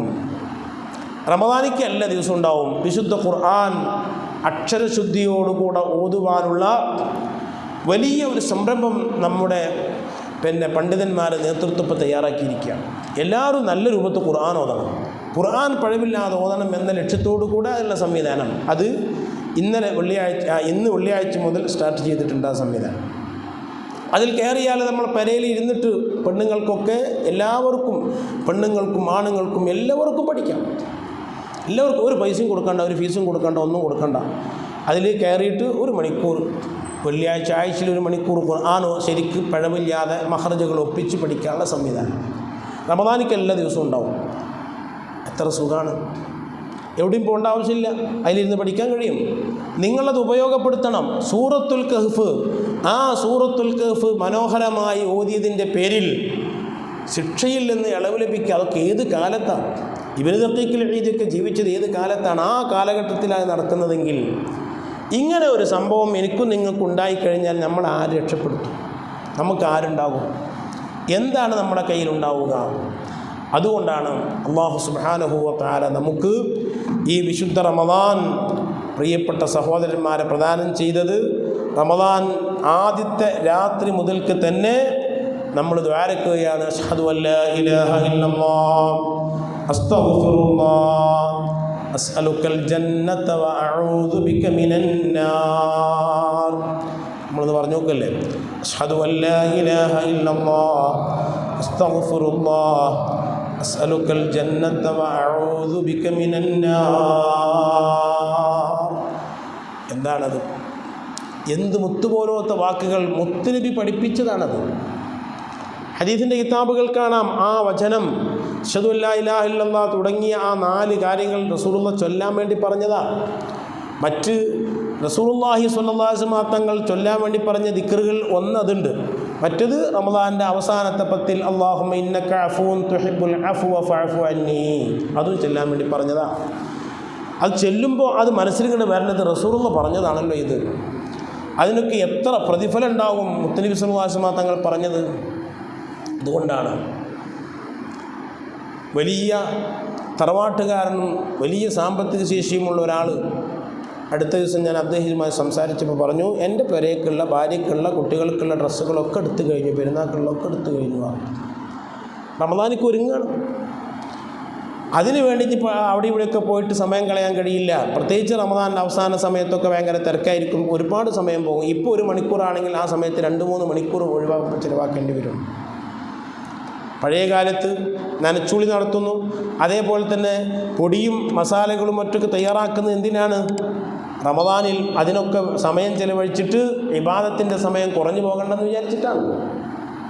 അതുകൊണ്ട് എല്ലാവിധ തടസ്സങ്ങളും മാറ്റിയിട്ട് എല്ലാവിധ ബുദ്ധിമുട്ടുകളിൽ നിന്നിട്ടും രക്ഷപ്പെടാൻ പറ്റുന്ന രൂപത്തിൽ, എല്ലാ തടസ്സങ്ങളും മാറാൻ പറ്റുന്ന രൂപത്തിലുള്ള സംവിധാനങ്ങൾ നമ്മൾ നേരത്തെ ഒരുക്കി വെക്കണം. അതിനാണ് അടുത്ത വെള്ളിയാഴ്ചൻ്റെ മുമ്പ് ഈ വെള്ളിയാഴ്ച തന്നെ കുറച്ചും കൂടി നേരത്തെ നിങ്ങൾക്ക് പറഞ്ഞു തരട്ടെ എന്ന് വിചാരിച്ചിട്ട് ഈ വെള്ളിയാഴ്ച ഇതിനു വേണ്ടി തിരഞ്ഞെടുത്തത്. എൻ്റെ മഹല്ലത്തുകാരായ, ഞാൻ എപ്പോഴും പറയാറുണ്ട്, എൻ്റെ നാട്ടിനേക്കാൾ കൂടുതൽ ഈ നാട്ടിലാണ് ഇപ്പോൾ ഞാൻ ജീവിച്ചത്. ഇത്രയും കാലം ഇത്രയും സമയം ഞാൻ എൻ്റെ നാട്ടിൽ ജീവിച്ചിട്ടുണ്ടാവില്ല. അത്രയും കൂടുതൽ ഇവിടെ ജീവിക്കാൻ അള്ളാഹു തൗഫീഖ് ചെയ്തു, അള്ളാഹുവിൻ്റെ തീരുമാനമാണ്. അപ്പോൾ അതുകൊണ്ട് നിങ്ങളിതൊക്കെ മനസ്സിലാക്കണം എന്നുള്ള ആഗ്രഹം കൊണ്ടാണ് ഇത് സംഘടിപ്പിക്കുന്നത്. അപ്പോൾ പറഞ്ഞു വരുന്നത്, നിങ്ങൾ ആലോചിച്ച് നോക്കൂ, അൽ-കഹ്ഫ് സൂറത്ത്, മഹാന്മാരായ ആൾക്കാർ ആരും അൽ-കഹ്ഫ് സൂറത്ത് ഒഴിവാക്കാറില്ല. മക്കളെ കൊണ്ട് ഉമ്മമാരെ സഹോദരിമാരെ ഓദിപ്പിക്കണം. അത് ചില്ലറ സാധനമല്ല. അൽ-കഹ്ഫ് നല്ല ഖുർആനൊക്കെ അങ്ങനെ തന്നെയാണ്. വിശുദ്ധ ഖുർആൻ അവതരിച്ച മാസമാണ് റമദാൻ. അത് നല്ലപോലെ ഇപ്പം നിങ്ങൾക്ക് ഇതിൻ്റെ സ്ഥാനം അറിയാത്തതുകൊണ്ടാണ്, ഇതിൻ്റെ പവർ അറിയാത്തതുകൊണ്ടാണ്. വിശുദ്ധ ഖുർആൻ തെറ്റുകൂടാതെ ഓതുവാനുള്ള സംവിധാനമൊക്കെ നമുക്ക് വളരെ വിരളമായിരുന്നു, വളരെ അപൂർവമായിരുന്നു. അങ്ങനെ ഓതുന്ന ആൾക്കാരും കുറവായിരുന്നു. ഇപ്പം അതിനൊക്കെ സംവിധാനങ്ങൾ ഇങ്ങനെ കൂടിക്കൂടിക്കൊണ്ടിരിക്കുക. നമ്മളത് ഉപയോഗപ്പെടുത്തിയാൽ മതി മാത്രം. എല്ലാ സംവിധാനങ്ങളും നമ്മുടെ പ്രസ്ഥാനവും അതുപോലെ തന്നെ സംഘടനകളും ഒക്കെ ചെയ്തുകൊണ്ടിരിക്കുകയാണ്. ഖുർആൻ മനോഹരമായി ഓതുന്ന ആൾക്കാർ ഇവിടെ ഉണ്ടാവട്ടെ. എന്തായിരിക്കും എൻ്റെ ഒരു പവർ? എന്തായിരിക്കും ആ സദസ്സിൽ കിട്ടുന്ന റഹ്മത്ത് എത്രയായിരിക്കും? അപ്പം അതുകൊണ്ട് ഉമ്മമാർ അതിനൊക്കെ സമയം കണ്ടെത്തണമെന്ന് ഞാൻ ആവശ്യപ്പെടുകയാണ്. എന്നിട്ട് ഖുർആൻ മനോഹരമായി, നമ്മൾ ഖുർആൻ മനോഹരമായി ഓതിയാൽ നമ്മൾ കുട്ടികൾ ഓതും. മോനെ ഹാ അങ്ങനെ ഉച്ചരിക്കല്ല, ഹാ അങ്ങനെ ഉച്ചരിക്കല്ല, ഖാഫ് അങ്ങനെ ഉച്ചരിക്കല്ല എന്നൊക്കെ മക്കൾക്ക് പറഞ്ഞു കൊടുക്കാൻ. ഇപ്പോൾ പെൺകുട്ടികളൊക്കെ വിദ്യാസമ്പന്നരായിരിക്കണമെന്ന് പറയുന്നതിന് ഒരു കാരണം രക്ഷിതാക്കൾ പറയുന്നത് ഇംഗ്ലീഷ് മീഡിയത്തിലാണ് കുട്ടികളൊക്കെ പഠിക്കുന്നത്, അതുകൊണ്ട് കുട്ടികൾക്ക് എന്തെങ്കിലും പറഞ്ഞു കൊടുക്കാൻ ഉമ്മാർക്ക് നിശ്ചയമാണെന്ന് ഒരു കാരണം പറഞ്ഞതാണ്. കുട്ടികൾക്ക് എന്തെങ്കിലും പറഞ്ഞു കൊടുക്കാൻ ഉമ്മാർക്ക് അറിയണം. അതുകൊണ്ടിട്ട് നല്ല വിദ്യാസമ്പന്നയായ പെൺകുട്ടിയായിരിക്കണം എന്നൊക്കെ പലരും പറയാറുണ്ട്. അത് അങ്ങനെ ആയിക്കോട്ടെ, അതിനൊന്നും കുഴപ്പമൊന്നുമില്ല. ഇതെന്താ പറയാത്തത്? ഉമ്മാർ ശരിക്കും മഖ്റജ് ഒപ്പിച്ച് ഖുർആൻ്റെ ഉച്ചാരണ ആ ശൈലി പോലെ അത് ഉച്ചരിക്കാനും ഓതാനൊക്കെ കഴിയണം. ഇഹ്ദിന സിറാത്തൽ മുസ്തഖീം, മുസ്തഖീം സിറാത്തല്ലദീന അൻഅംത. എത്ര ആൾക്കാരാ സിറാത്തല്ലദീന അൻഅംത ഓതുന്നത്? സിറാത്തല്ലദീന അൻഅംത ഓതുന്നത് സിറാത്തല്ലദീന അൻഅംത, താ ആണത്, ദാലല്ല. സിറാത്തല്ലദീന അൻഅംത എന്ന് ഓതിക്കഴിഞ്ഞാൽ ഫാത്തിഹ ശരിയാവോ? ഫാത്തിഹ സഹിയാവാൻ ഞാൻ നിസ്കാരം സഹിയാവോ? പടച്ചോനെ എനിക്ക് അറിയാത്തത് കൊണ്ടാന്ന് പറയാൻ കഴിയില്ല. അള്ളാൻ്റെ മുന്നിൽ അങ്ങനെ പറയാൻ കഴിയില്ല. എനിക്ക് അറിയാത്തതുകൊണ്ട് വന്നതാണെന്ന് പറയാൻ കഴിയില്ല. എന്തുകൊണ്ട്? അറിയാനുള്ള സംവിധാനം ഉപയോഗപ്പെടുത്തിയില്ല. അതുകൊണ്ട് ഉപയോഗപ്പെടുത്തിയേ പറ്റൂ. നമ്മൾ രക്ഷപ്പെടാൻ മാർഗമില്ല. ഫാത്തിഹ സഹിയാകാഞ്ഞാൽ എങ്ങനെയാണ് നിസ്കാരം സഹിയാവുക? എത്രയെത്ര കുട്ടികളാണ് സിറാത്തല്ലദീന അൻഅംത ഓതുന്നത്? സിറാത്തല്ലദീന അൻഅംത എന്ന് പറഞ്ഞു നോക്കട്ടെ. സിറാത്തല്ലദീന അൻഅംത, അൻഅംത, അൻഅംത, അൻഅംത അല്ല, അൻഅംത. സിറാത്തല്ലദീന അൻഅംത, അൻഅംത അലൈഹിം ഗൈരിൽ മഗ്ദൂബി അലൈഹിം. വൈന്, ഹാ, ഇതൊക്കെ ഉച്ചരിക്കാൻ കഴിയണ്ടേ? അതൊക്കെ ഉച്ചരിച്ച് മനോഹരമായിട്ട് ഓതുമ്പോൾ ഈ ഖുർആന് വലിയ ശക്തിയുണ്ട്, വലിയ എഫക്റ്റ്. പ്രകാശത്തേക്കാൾ കൂടുതൽ ശക്തിയുള്ള സാധനമാണ് ഈ ഖുർആൻ. അതുകൊണ്ട് തന്നെ ഈ ഒരു അൽ-കഹ്ഫ് ഓതിയതിൻ്റെ പേരിൽ ഖബറിൽ രക്ഷപ്പെടാൻ കഴിഞ്ഞെങ്കിൽ, വിശുദ്ധ ഖുർആൻ റമദാനിക്ക് ഖത്തം തീർക്കാൻ നമുക്ക് കഴിഞ്ഞാൽ, അത് സല്ലല്ലാഹു അലൈഹി വസല്ലം തങ്ങൾ പറഞ്ഞിട്ടുണ്ട്. 2 കാര്യങ്ങൾ ഹബീബായ റസൂലുള്ളാഹി സ്വല്ലല്ലാഹു അലൈഹി വസല്ലം തങ്ങൾ പറഞ്ഞിട്ടുണ്ട്. ഖുർആൻ നിങ്ങൾക്ക് ശഫാഅത്തിന് വരും. ഖുർആൻ നിങ്ങൾക്ക് ശഫാഅത്ത് ചെയ്ത് വരും, ഖുർആനിക്ക് നല്ല രൂപം അള്ളാഹു നൽകിയിട്ട് ഖബറിൽ വരും എന്ന് ഹദീസിൽ വന്നിട്ടുണ്ട്. പ്രിയപ്പെട്ട സഹോദരന്മാരെ, മഹാനായ മൂസ നബി അലൈഹിസ്സലാത്തു വസ്സലാമിനോട് അല്ലാഹു സുബ്ഹാനഹു തആല പറഞ്ഞു, ഇന്നി അഅതൈതു ഉമ്മത്ത മുഹമ്മദിൻ സ്വല്ലല്ലാഹു അലൈഹി വസല്ലമ നൂറൈനി. റസൂലുള്ളാഹിൻ്റെ ഉമ്മത്തിലേക്ക് ഞാൻ 2 പ്രകാശം കൊടുത്തിരിക്കുന്നു. അല്ലാഹു മൂസ നബിയോട് പറഞ്ഞതാണ്. റസൂലുള്ളാഹി സ്വല്ലല്ലാഹു അലൈഹി വസല്ലം തങ്ങളുടെ ഉമ്മത്തിലേക്ക് ഞാൻ 2 പ്രകാശം കൊടുത്തിരിക്കുന്നു. ഫഖാല മൂസ, അപ്പോൾ മൂസ നബി ചോദിച്ചു, മൻ നൂറാനി യാ റബ്ബ്, ഏതാണ് ആ 2 പ്രകാശങ്ങൾ? ആ 2 പ്രകാശങ്ങൾ ഏതാണ്? ഫഖാല അല്ലാഹു സുബ്ഹാനഹു വ തആല നൂറു റമളാൻ, ഒന്ന് റമളാൻ എന്ന പ്രകാശമാണ്. വ നൂറുൽ ഖുർആൻ,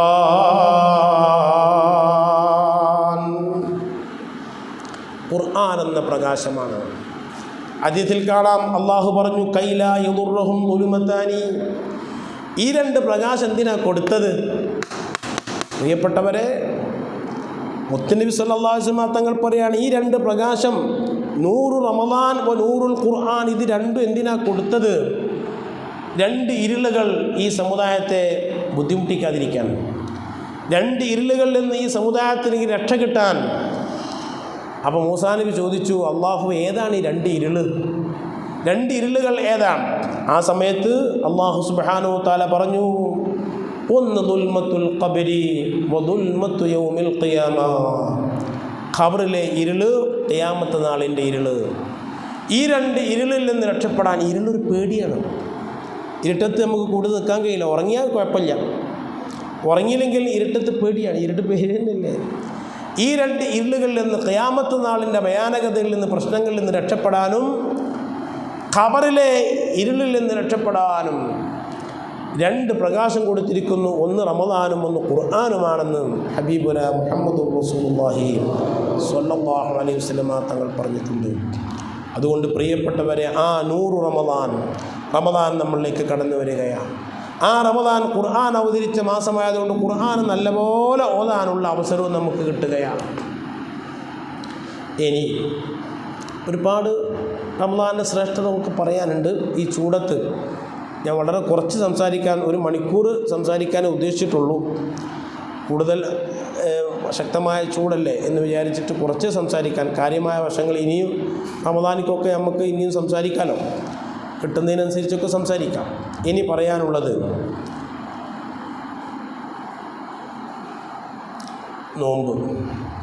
നോമ്പിന് 2 ഫർളുകളാണ്.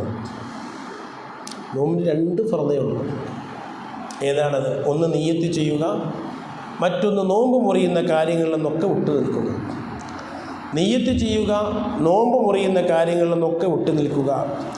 ഇങ്ങനെ 2 ഫർളേ നോമ്പിനുള്ളൂ. ബാക്കിയുള്ളത് മുഴുവനും സുന്നത്തുകളാണ്. നിയ്യത്ത് എപ്പോഴാണ് ചെയ്യേണ്ടത്? മഗ്രിബിന് ശേഷം സുബഹിക്ക് മുമ്പായിക്കൊണ്ട് ഫർളായ നോമ്പിനൊക്കെ നിയ്യത്ത് ചെയ്യണം.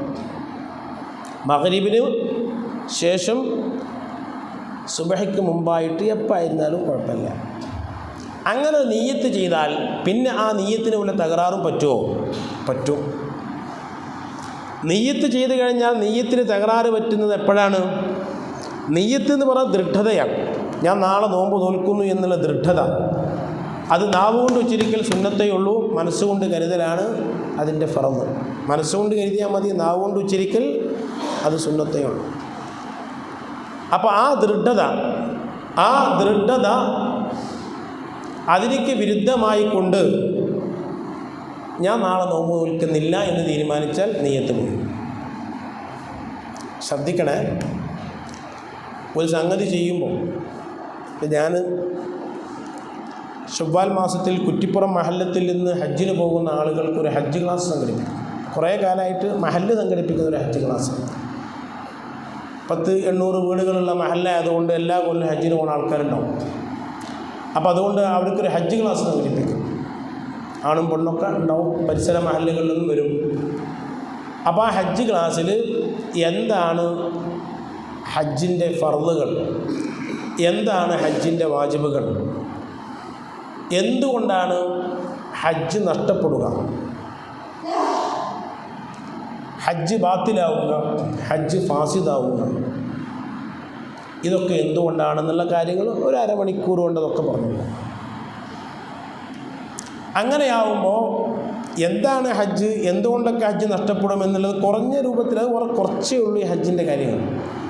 ഹജ്ജ് ക്ലാസ്സൊക്കെ ഉണ്ടാകുമ്പോൾ ഒരു ഉദ്ഘാടകൻ ഉണ്ടാവും, ഒരു സ്വാഗത പ്രസംഗികൻ ഉണ്ടാവും, പിന്നെ ഒരു അവതരണം ഉണ്ടാവും, ആശംസ ഉണ്ടാവും. എല്ലാം കൂടി തട്ടിക്കീച്ച് നോക്കുമ്പോൾ അതിലൊരു അരമണിക്കൂർ നമുക്ക് കിട്ടുള്ളൂ. ഒരു സംഘടനയുടെ ശൈലി അങ്ങനെയാണ്. ഇതെല്ലാം കൂടി കഴിഞ്ഞ് പിന്നെ വേറെ എന്തെങ്കിലും പരിപാടികളൊക്കെ ആണെങ്കിൽ അതിൽ കുറച്ച് പിരിവുകളും മറ്റും അങ്ങനെയൊക്കെ ഉണ്ടാവും. എല്ലാം കൂടി കഴിഞ്ഞിട്ട് ഈ ഒന്നും കിട്ടില്ല. ചില അമ്മമാർ പ്രായമൊക്കെ അതിൻ്റെ ശേഷം പറയും, ഉസ്താദെ ക്ലാസ് എല്ലാം കൂടി കേട്ടിട്ട് ഒന്നും തലയിൽ കയറണം, ഞാൻ എല്ലാം കൂടി കേട്ടിട്ട് ഒന്നും തലയിൽ കയറണം. ഞാൻ എങ്ങനെ തലയിൽ കയറാനാണ്? ഒന്നും തലയിൽ കയറില്ല. ഇത് തലയിൽ കയറാൻ മാത്രം ഒന്നുമില്ല ഈ സാധനം, അങ്ങനെ കൂടുതലൊന്നും ഇല്ലത്. അപ്പോൾ അതെന്താണ് ഹജ്ജിൻ്റെ നിർബന്ധം, ഫർള് എന്താണ്, വാജിബുകൾ എന്താണ്, അത്രേ പറയേണ്ടതുള്ളൂ. അത് പറഞ്ഞു കൊടുത്താൽ, അത് ശരിക്കും മനസ്സിലാക്കി കൊടുത്താൽ അത് ഒരു പ്രശ്നമുള്ള കാര്യമല്ല. അപ്പം അതുപോലെ ഈ നോമ്പ് എന്താണ്, നോമ്പിൻ്റെ ഫർള് എന്താണ്, പിന്നെ നോമ്പ് ബാത്തിലാകുന്ന കാര്യങ്ങൾ എന്താണ്, അതിന് സുന്നത്തുകൾ എന്താണ്, അത് നമ്മൾ മനസ്സിലാക്കിയിരിക്കണം. അപ്പോൾ നോമ്പിന് 2 ഫർളേ ഉള്ളൂ. ഏതാ 2 ഫർള്? 1 നിയ്യത്ത് ചെയ്യുക, 2 നോമ്പ് മുറിയുന്ന കാര്യങ്ങളിൽ നിന്ന് വിട്ടു നിൽക്കുക. ഈ 2 ഫർളേ ഉള്ളൂ ആ നോമ്പിന്. നിയ്യത്ത് എപ്പോൾ ചെയ്യണം? നിയ്യത്ത് ചെയ്യേണ്ടത് മഗ്‌രിബിന് ശേഷം സുബഹിക്ക് മുമ്പായി നിയ്യത്ത് ചെയ്യും. എല്ലാ ദിവസത്തേക്കും വേണ്ടി നിയ്യത്ത് ചെയ്യാൻ പറ്റുമോ? പറ്റും. എല്ലാ ദിവസത്തേക്കും വേണ്ടി നിയ്യത്ത് ചെയ്യാൻ പറ്റുമോ? സപ്പോസ് ഈ റമദാൻ്റെ ആദ്യത്തെ രാത്രി തന്നെ, 1ാമത്തെ രാത്രിയിൽ തന്നെ ഒരാൾ നിയ്യത്ത് ചെയ്തു, ഈ റമദാനു ഷരീഫിലെ മുഴുവൻ നോമ്പുകളും അല്ലാഹു തആലയ്ക്ക് വേണ്ടി നോക്കാൻ വേണ്ടി ഞാൻ കരുതി എന്ന് നിയ്യത്ത് ചെയ്താൽ കുഴപ്പമൊന്നുമില്ല. പക്ഷേ അത് അങ്ങനെ ഞാൻ കരുതുന്നത് ഹനഫി മദ്ഹബ് പ്രകാരം എന്ന് നമ്മൾ എന്ത് ചെയ്യാൻ കരുതിയാൽ മതി. കാരണം ഹനഫി മദ്ഹബ് പ്രകാരം അങ്ങനെ നിയ്യത്ത് ചെയ്താൽ ഏതെങ്കിലും ഒരു ദിവസം നിയ്യത്ത് ചെയ്യാൻ വിട്ടുപോയാൽ, മറന്നുപോയാൽ, ആ മറന്നുപോയ ദിവസത്തിന് ഈ നിയ്യത്ത് മതിയാവും. മറന്നുപോയ ദിവസത്തിന് മാലിക്കി മദ്ഹബ് പ്രകാരവും അങ്ങനെ അഭിപ്രായമുണ്ട്. അപ്പോൾ അത് മനസ്സിൽ കരുതിയാൽ മതി. ആ മദ്ഹബ് പ്രകാരം എന്ന് മനസ്സിൽ കരുതിയിട്ടുണ്ടെങ്കിൽ ഏതെങ്കിലും ദിവസം അത്താഴം വയ്ക്കാൻ വൈകിപ്പോയി, അല്ലെ അത്താഴം വയ്ക്കാൻ കഴിഞ്ഞില്ല, ഉറങ്ങിപ്പോയി, നിയ്യത്ത് ചെയ്യാൻ വിട്ടുപോയി, ക്ഷീണം വന്നുപോയി, അല്ലെങ്കിൽ എവിടെയെങ്കിലും പോയി ഏതെങ്കിലും പരിപാടിയിൽ പോയി, അല്ലെങ്കിൽ മരിച്ച അടുത്ത് പെട്ടെന്നെല്ലാം മരണം ഉണ്ടാവും, അവിടെയൊക്കെ ആയിട്ട് എല്ലാം കൂടിയൊക്കെ ആയിട്ട് നിയ്യത്തൊക്കെയാണ് മറന്നുപോയി.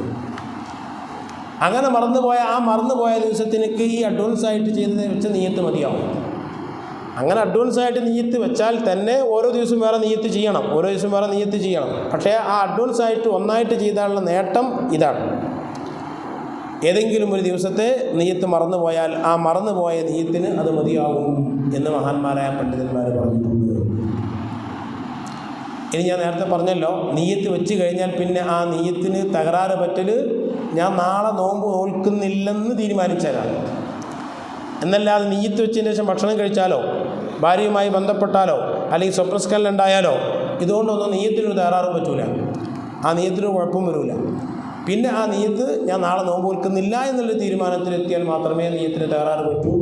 അപ്പോൾ പിന്നെ നിയ്യത്ത് മടക്കി വെക്കേണ്ടി വരും. പക്ഷേ ഇബ്നു ഹജർ റളിയല്ലാഹു തആല അൻഹു തൻ്റെ ഇത്തിഹാഫിൽ പറഞ്ഞിട്ടുണ്ട്, അങ്ങനെ ഒരാൾ നിയ്യത്ത് ചെയ്താൽ അതിനുശേഷം ഭക്ഷണം കഴിച്ചാൽ പിന്നെ ഒന്നുകൂടി നിയ്യത്ത് മടക്കി വെക്കൽ സുന്നത്താണ്. ഇപ്പോൾ മഗ്‌രിബിന് ശേഷം നിയ്യത്ത് വെച്ചു, മക്കയിലൊക്കെ ചില സദസ്സുകളിലൊക്കെ ചില സയ്യിദന്മാരെ സദസ്സിലൊക്കെ മഗ്‌രിബ് നിസ്കരിച്ച ഉടനെ, എന്ന് വെച്ചാൽ നോമ്പ് പറഞ്ഞ ഉടനെ തന്നെ നിയ്യത്ത് വെക്കും. നോമ്പ് പറഞ്ഞ ഉടനെ തന്നെ അടുത്ത നോമ്പിൻ്റെ നിയ്യത്ത് വെക്കും. നമ്മൾ തറാവീഹിനാണ് വെക്കുന്നത് മാത്രം. അങ്ങനെ നിയ്യത്ത് വെച്ചതിന് ശേഷം ഭക്ഷണം കഴിച്ചാൽ, അത്താഴം കഴിച്ചാൽ, ഇനി ഭക്ഷണം കഴിക്കാത്ത ഒരവസ്ഥ വരുമ്പോൾ ഒന്നുകൂടി ആ നിയ്യത്ത് മടക്കി വെക്കൽ സുന്നത്താണ്. അപ്പോൾ വെള്ളമൊക്കെ കുടിച്ച് കഴിഞ്ഞിട്ട് നല്ല വെള്ളം കുടിക്കേണ്ടി വരും. നല്ലപോലെ രാത്രി വെള്ളം കുടിക്കണം. പ്രത്യേകിച്ച് മൂത്രത്തിൻ്റെ അസുഖമുള്ള സ്ത്രീകളൊക്കെ ഉണ്ടെങ്കിൽ നല്ലപോലെ വെള്ളം കുടിക്കണം. രാത്രി കൂടെ വെള്ളം കുടിക്കാൻ അതിന് സമയം കണ്ടെത്തണം. നല്ല ശുദ്ധമായ വെള്ളമായിരിക്കണം. വെള്ളത്തിൽ ശുദ്ധി കുറവ് വന്നാൽ മഞ്ഞപ്പിത്തം ഉണ്ടാകാനും വളരെ എളുപ്പമാണ്. മഞ്ഞപ്പിത്തം വരുന്നത് വെള്ളത്തിലൂടെയാണ്. അക്കാര്യം ശ്രദ്ധിക്കണം. ഏറ്റവും നല്ലത് തിളപ്പിച്ചാറിയ തിളപ്പിച്ച് ആറിയ വെള്ളം കുടിക്കലാണ് ഏറ്റവും നല്ലത്. എന്നാൽ പിന്നെ പ്രശ്നം വരുന്നില്ല. തിളപ്പിച്ച് കഴിഞ്ഞാൽ പിന്നെ അണുക്കളൊക്കെ നശിച്ചുപോയിക്കോളും. അത് വളരെ ശ്രദ്ധിക്കേണ്ടതാണ്. ഈ ശക്തമായ ചൂടുള്ള സമയത്താണ് മഞ്ഞപ്പിത്തം പടരൽ. മഞ്ഞപ്പിത്തം വരുന്നത് ഈ വെള്ളത്തിൻ്റെ തകരാറ് കൊണ്ടാണ് മഞ്ഞപ്പിത്തം വരുന്നത്. അപ്പോൾ നിങ്ങളെ ഓർമ്മപ്പെടുത്തുന്നത്, ഈ നിയ്യത്ത് ചെയ്തതിന് ശേഷം ഭക്ഷണം കഴിച്ചാൽ ആ നിയ്യത്ത് ഒന്നുകൂടെ മടക്കി വെക്കൽ സുന്നത്തുണ്ടെന്ന് മഹാന്മാരായ പണ്ഡിതന്മാർ പറഞ്ഞിട്ടുണ്ട്. അപ്പോൾ നാളെ ഫർദായ നാളത്തെ നോമ്പിനെ അള്ളാഹു തആലാക്ക് വേണ്ടി നോറ്റിവിട്ടാൻ ഞാൻ കരുതി എന്നതാണ് നിയ്യത്ത്. ആ നിയ്യത്ത് മനസ്സുകൊണ്ട് കരുതണം, നാവ് കൊണ്ട് പറയൽ സുന്നത്തേയുള്ളൂ. ഇതാണ് നിയ്യത്തിനെ സംബന്ധിച്ച് പറയാനുള്ളത്. പിന്നെ നോമ്പ് മുറിയുന്ന കാര്യങ്ങൾ 10 മഹാന്മാരായ പണ്ഡിതന്മാർ എഴുതിയിട്ടുണ്ട്. ആ 10 നിന്ന് നമുക്ക് സാധാരണയുള്ള ചില വിഷയങ്ങൾ നിങ്ങൾ ശ്രദ്ധയിൽപ്പെടുത്തുകയാണ്. ഒന്നാമതായി, ഭാര്യയെ സ്പർശിക്കലുകൊണ്ട് അല്ലെങ്കിൽ മറ്റേതെങ്കിലും സ്ത്രീയെ സ്പർശിക്കലുകൊണ്ട്, സ്പർശനം കൊണ്ട് ഇന്ദ്രിയസ്ഖലനമുണ്ടായാൽ, ചിന്ത കൊണ്ടോ നോട്ടം കൊണ്ടോ ആലോചന കൊണ്ടോ ഇന്ദ്രിയസ്ഖലനമുണ്ടായാൽ കുഴപ്പമൊന്നുമില്ല. അതല്ലാതെ സ്പർശനം എന്ന് പറഞ്ഞാൽ തൊലി തമ്മിൽ ചേരുന്ന രൂപത്തിൽ, മറയില്ലാതെ ഡയറക്റ്റ് തൊലികൾ തമ്മിൽ ടച്ചിങ് വരുമ്പോൾ ആ രൂപത്തിൽ ഇന്ദ്രിയസ്ഖലനം ഉണ്ടായിക്കഴിഞ്ഞാൽ നോമ്പ് മുറിയും. തൊലി ടച്ച് ചെയ്യാതെ വസ്ത്രത്തിൻ്റെ മുകളിൽ തൊട്ട് അങ്ങനെയാണ് സ്ഖലനം ഉണ്ടായതെങ്കിൽ നോമ്പ് മുറിയില്ല. പക്ഷേ ആ രൂപത്തിൽ വസ്ത്രത്തിൻ്റെ മുകളിൽ തൊടുന്നത് വികാരമുണ്ടാകുന്ന രൂപത്തിൽ തൊടുന്നത് കറാഹത്താണ്. ഇന്ദ്രിയസ്ഖലനം ഇല്ലെങ്കിലും വികാരമുണ്ടാകുന്ന രൂപത്തിൽ, തൊലി തമ്മിൽ ചേരുന്ന രൂപത്തിൽ ടച്ചിങ് നടത്തുന്നത് ഹറാമാണ്. ഇന്ദ്രിയസ്ഖലനം ഉണ്ടായിക്കഴിഞ്ഞാൽ നോമ്പ് മുറിയും. അതല്ലാതെ സ്ഖലനം ഉണ്ടാകുന്നില്ല, ആ രൂപത്തിൽ തന്നെ ടച്ച് ചെയ്യുന്നത്, തൊലി തമ്മിൽ ചേരുന്ന രൂപം വികാരത്തോടു കൂടെയാണെങ്കിൽ അത് ഹറാമാണ്. വികാരം ഇല്ലാത്ത രൂപത്തിലാണെങ്കിൽ അത് കറാഹത്താണെന്ന് മഹാന്മാരായ പണ്ഡിതന്മാർ പറഞ്ഞിട്ടുണ്ട്. അതേപോലെ തന്നെ രണ്ടാമത്, സംയോഗം ചെയ്യുന്നതുകൊണ്ട്, പകൽ സമയത്ത് സംയോഗം ചെയ്താൽ, നോമ്പ് നോറ്റുകൊണ്ട് പകൽ സമയത്ത് സംയോഗം ചെയ്താൽ നോമ്പ് മുറിയുന്നതാണ്. മനഃപൂർവ്വം ഉണ്ടാക്കി ഛർദ്ദിച്ചാൽ നോമ്പ് മുറിയും. നമുക്കറിയുന്ന കാര്യമാണ്, മനഃപൂർവ്വം ഉണ്ടാക്കി ഛർദ്ദിച്ചാൽ നോമ്പ് മുറിയും. അതുകൊണ്ടാണ് ഒരാൾ വായ തുറന്നിരിക്കെ ആ വായിലേക്ക് ഒരു ഈച്ച പോയി. അങ്ങനെ ഈച്ച പോയാൽ ആ ഈച്ച പോകുന്നതുകൊണ്ട് നോമ്പ് മുറിയില്ല. പിന്നെ ഈച്ചനെ പുറത്തേക്ക് എടുത്താൽ നോമ്പ് മുറിയും. ഈച്ച പോയതുകൊണ്ട് അറിയാതെ പോയതാണ്. പക്ഷേ ഈച്ചനെ പുറത്തേക്ക് എടുക്കുമ്പോൾ ഉണ്ടാക്കി ഛർദ്ദിക്കലായി. ഈച്ചനെ പുറത്തേക്ക് എടുത്താൽ നോമ്പ് മുറിയില്ല. അപ്പം അങ്ങനെ നോമ്പ് മുറിക്കാം. ഈച്ചനെ പുറത്തേക്ക് എടുക്കാൻ വേണ്ടി നോമ്പ് മുറിക്കാതെ കുറ്റക്കാരനൊന്നും ആവില്ല. കാരണം കൂടാതെ നോമ്പ് മുറിക്കൽ ഹറാമാണ്. ഒരു കാരണമില്ലാതെ നോമ്പ് മുറിക്കൽ ഹറാമാണ്. ശക്തമായ ചൂട് വന്നു, താങ്ങാൻ കഴിയുന്നില്ലെങ്കിൽ നോമ്പ് മുറിക്കാം, വിരോധമൊന്നുമില്ല. പ്രായമുള്ള ആളുകൾക്ക് നോമ്പ് മുന്നോട്ട് കൊണ്ടുപോകാൻ കഴിയുന്നില്ല എങ്കിൽ നോമ്പ് മുറിക്കാവുന്നതാണ്. പക്ഷെ നോമ്പ് തുടങ്ങണം. നോമ്പ് തുടങ്ങിയിട്ട് നോമ്പ് മുന്നോട്ട് കൊണ്ടുപോകാൻ കഴിയുന്നില്ലെങ്കിൽ മുറിക്കണമെന്നാണ്. പാടത്തും പറമ്പിലൊക്കെ പണിയെടുക്കുന്ന ആൾക്കാർ, ശക്തമായ വെയിലുമുണ്ട്, അവർക്ക് പണിയെടുക്കാൻ പ്രയാസമുണ്ട്. അപ്പോൾ നോമ്പ് മുന്നോട്ട് കൊണ്ടുപോകാൻ കഴിയില്ല എന്ന് വിചാരിച്ചിട്ട് നോമ്പെടുക്കാതിരിക്കാൻ പറ്റില്ല. നോമ്പെടുക്കുക, മുന്നോട്ട് കൊണ്ടുപോകാൻ കഴിയാതിരുന്നാൽ മുറിക്കുക. അല്ലാതെ ശക്തമായ ചൂടാണ്, എനിക്ക് മുന്നോട്ട് കൊണ്ടുപോകാൻ കഴിയില്ല എന്ന് മനസ്സിലാക്കി അഡ്വാൻസ് ആയിട്ട് തന്നെ നോമ്പ് നോൽക്കാതിരിക്കാൻ പറ്റില്ല. നോമ്പ് നോൽക്കണം, കഴിയുന്നില്ലെങ്കിൽ നോമ്പ് മുറിക്കാവുന്നതാണ്. അങ്ങനെ പിന്നെ നോമ്പ് ഖളാ കൂട്ടണം. ആ നോമ്പുകളൊക്കെ ഖളാ കൂട്ടേണ്ടതാണ്. അപ്പോൾ പറഞ്ഞു വരുന്നത്, ഉണ്ടാക്കി ഛർദ്ദിച്ച് കഴിഞ്ഞാൽ നോമ്പ് മുറിയും. ശരീരത്തിൻ്റെ ഉള്ളിലേക്ക് വല്ലതും എത്തിക്കഴിഞ്ഞാൽ അതുകൊണ്ടും നോമ്പ് മുറിയും. ശരീരത്തിൻ്റെ ഉള്ളിലേക്ക് എത്തുക എന്ന് പറഞ്ഞാൽ തുറക്കപ്പെട്ട ദ്വാരത്തിലൂടെ ഉള്ളിലേക്ക് എത്തണം. തുറക്കപ്പെട്ട ദ്വാരം, വായ തുറക്കപ്പെട്ട ദ്വാരമാണ്, മൂക്ക് തുറക്കപ്പെട്ട ദ്വാരമാണ്, അതേപോലെ തന്നെ ചെകിട് തുറക്കപ്പെട്ട ദ്വാരമാണ്, മുന്തുവാരവും പിന്തുവാരവും തുറക്കപ്പെട്ട ദ്വാരമാണ്. കണ്ണ് ദ്വാരമെന്ന് പറയില്ല. അതുകൊണ്ട് തന്നെ കണ്ണിൽ മരുന്നൊഴിക്കുന്നത് കൊണ്ട് നോമ്പ് മുറിയില്ല. മൂക്കിൽ മരുന്നൊഴിച്ചാലും ചവിട്ടിൽ മരുന്നൊഴിച്ചാലും നോമ്പ് മുറിയും. മൂക്കിൽ മരുന്നൊഴിച്ചാലും നോമ്പ് മുറിയും, ചവിട്ടിൽ മരുന്നൊഴിച്ചാലും നോമ്പ്. കണ്ണിൽ മരുന്നൊഴിച്ചാൽ നോമ്പ് മുറിയില്ല. തലയിൽ എണ്ണ തേച്ചാൽ നോമ്പ് മുറിയില്ല. പിന്തുവാരത്തിലൂടെയും മുന്തുവാരത്തിലൂടെയും വെള്ളം ഉള്ളോട്ട് പോയാൽ നോമ്പ് മുറിയുന്നതാണ്. പള്ളക്ക് ഇഞ്ചക്ഷൻ ചെയ്താൽ നോമ്പ് മുറിയും. പള്ളക്ക് ഇഞ്ചക്ഷൻ ചെയ്യുമ്പോൾ തന്നെ ഇൻസുലിൻ ചെയ്യുന്നത് പള്ളൻ്റെ ഉള്ളിലേക്കല്ല, തൊലിപ്പുറത്താണ്, മസിലിനാണ് ഇൻസുലിൻ ചെയ്യുന്നത്. ഇപ്പോൾ ഇൻസുലിൻ ചെയ്യാൻ വേണ്ടി പറയുന്നത് പൊക്കിളിൻ്റെ ചുറ്റുഭാഗത്തും ഇൻസുലിൻ ചെയ്യണം, അതാണ് നല്ലത് എന്ന് പറയുന്നുണ്ട്. വേറെ ചിലർ പറയുന്നുണ്ട് തുടൻ്റെ മേൽ ഇൻസുലിൻ ചെയ്താൽ മതി, മസിൽ എവിടെയുള്ള വെച്ചാൽ അവിടെയാണ് ഇൻസുലിൻ ചെയ്യാം. ആ ഇൻസുലിൻ ചെയ്യുന്നത് കൊണ്ട് നോമ്പ് മുറിയില്ല. കാരണം അത് മസിലിനാണ് പോകുന്നത്, ഉള്ളിലേക്കല്ല പോകുന്നത്. എന്നാൽ ഇഞ്ചക്ഷൻ ചെയ്താൽ, ഞരമ്പിലേക്ക് ഇഞ്ചക്ഷൻ ചെയ്താൽ നോമ്പ് മുറിയുമെന്നും മുറിയില്ലെന്നും 2 അഭിപ്രായം ഉലമാക്കളുടെ ഇടയിലുണ്ട്. നമ്മുടെ കേരളത്തിലെ ഉലമാക്കളിലുണ്ട്, ഗ്ലൂക്കോസ് കയറ്റിയാലും ഞരമ്പിലേക്ക് ഇഞ്ചക്ഷൻ കയറ്റിയാലും നോമ്പ് മുറിയുമെന്നും മുറിയില്ലാന്നും അഭിപ്രായമുള്ളത് കൊണ്ട് നമുക്ക് ഏറ്റവും അഭികാമ്യം നിർബന്ധിത സാഹചര്യത്തിലല്ലാതെ ചെയ്യാതിരിക്കുക. ഷുഗർ നോക്കാനും മറ്റുമൊക്കെ രക്തമെടുക്കുന്ന അവസരത്തിൽ വളരെ നിർബന്ധിത സാഹചര്യത്തിലാണെങ്കിൽ ആകാം, അതുകൊണ്ട് നോമ്പ് മുറിയില്ല. അതല്ല മഗ്‌രിബിന് ശേഷം ചെയ്താൽ മതി എങ്കിൽ അങ്ങനെ നീട്ടിക്കൊണ്ടു പോകലാണ് നല്ലത്. മുറിയുമെന്നും മുറിയില്ലെന്നും അഭിപ്രായമുള്ളതുകൊണ്ട്, കാരണം ഞരമ്പ് ഉള്ളുള്ളതാണോ അല്ലയോ എന്ന് ജൗഫ് എന്നതിന് പറയോ ഇല്ലയോ എന്ന ഒരു തർക്കമാണ് ഉലമാഇന്റെ ഇടയിലുള്ളത്. പ്രബലന്മാരായ ഉലമാക്കൾ തന്നെ ആ വിഷയത്തിൽ അഭിപ്രായ വ്യത്യാസമായിട്ടുണ്ട്. ഇതാണ് നോമ്പ് മുറിയുന്ന കാര്യങ്ങളെപ്പറ്റി ശ്രദ്ധിക്കേണ്ടത്. ഇനി നോമ്പിൻ്റെ സുന്നത്തുകളാണ്. ആ സുന്നത്തുകളിൽ ഞാൻ നേരത്തെ പറഞ്ഞു, അല്ലാഹു സുബ്ഹാനഹു വ തആല നോമ്പുകാരൻ്റെ ഹാദാ ശഹ്റുൻ യുഅദ്ദു ഫീഹി നൗമു സ്വാഇമി ഇബാദ, ഈ മാസം നോമ്പുകാരൻ്റെ ഉറക്ക് അല്ലാഹു സുബ്ഹാനഹു വ തആല ഇബാദത്തായി കാണുകയാണ്.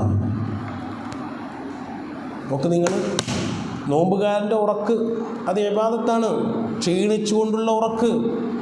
അല്ലാഹു സുബ്ഹാനഹു വ തആല, ഞാൻ നേരത്തെ പറഞ്ഞില്ലേ, നമുക്ക് ഖബറിൽ പ്രകാശം കിട്ടാൻ, മഹ്ശറിൽ പ്രകാശം കിട്ടാൻ, ഇങ്ങനെ വിഷമങ്ങളും ബുദ്ധിമുട്ടുകളും ഇല്ലാതെ സുഖമായ ഉഖ്റവിയായ ജീവിതം കിട്ടാനാണ് അള്ളാഹ് നോമ്പ് തന്നിട്ടുള്ളത്.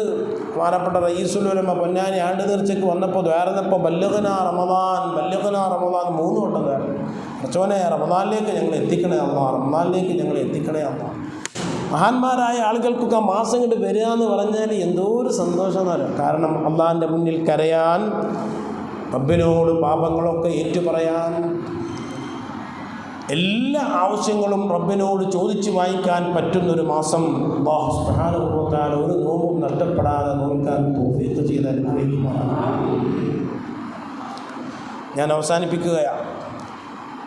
മഹാന്മാരായ പണ്ഡിതന്മാർ പറഞ്ഞു, നോമ്പുകാരൻ്റെ ഉറക്ക ഇബാദത്താണ്, പോരാ. വതുഅമ്മിനു ഹമലത്തൽ അർശി അലാ ദുആഇസ് സ്വാഇമീൻ, അർശിനെ ചുമക്കുന്ന മലക്കുകൾ നോമ്പുകാരൻ്റെ ദുആക്ക് ഉത്തരം പറയുകയാ.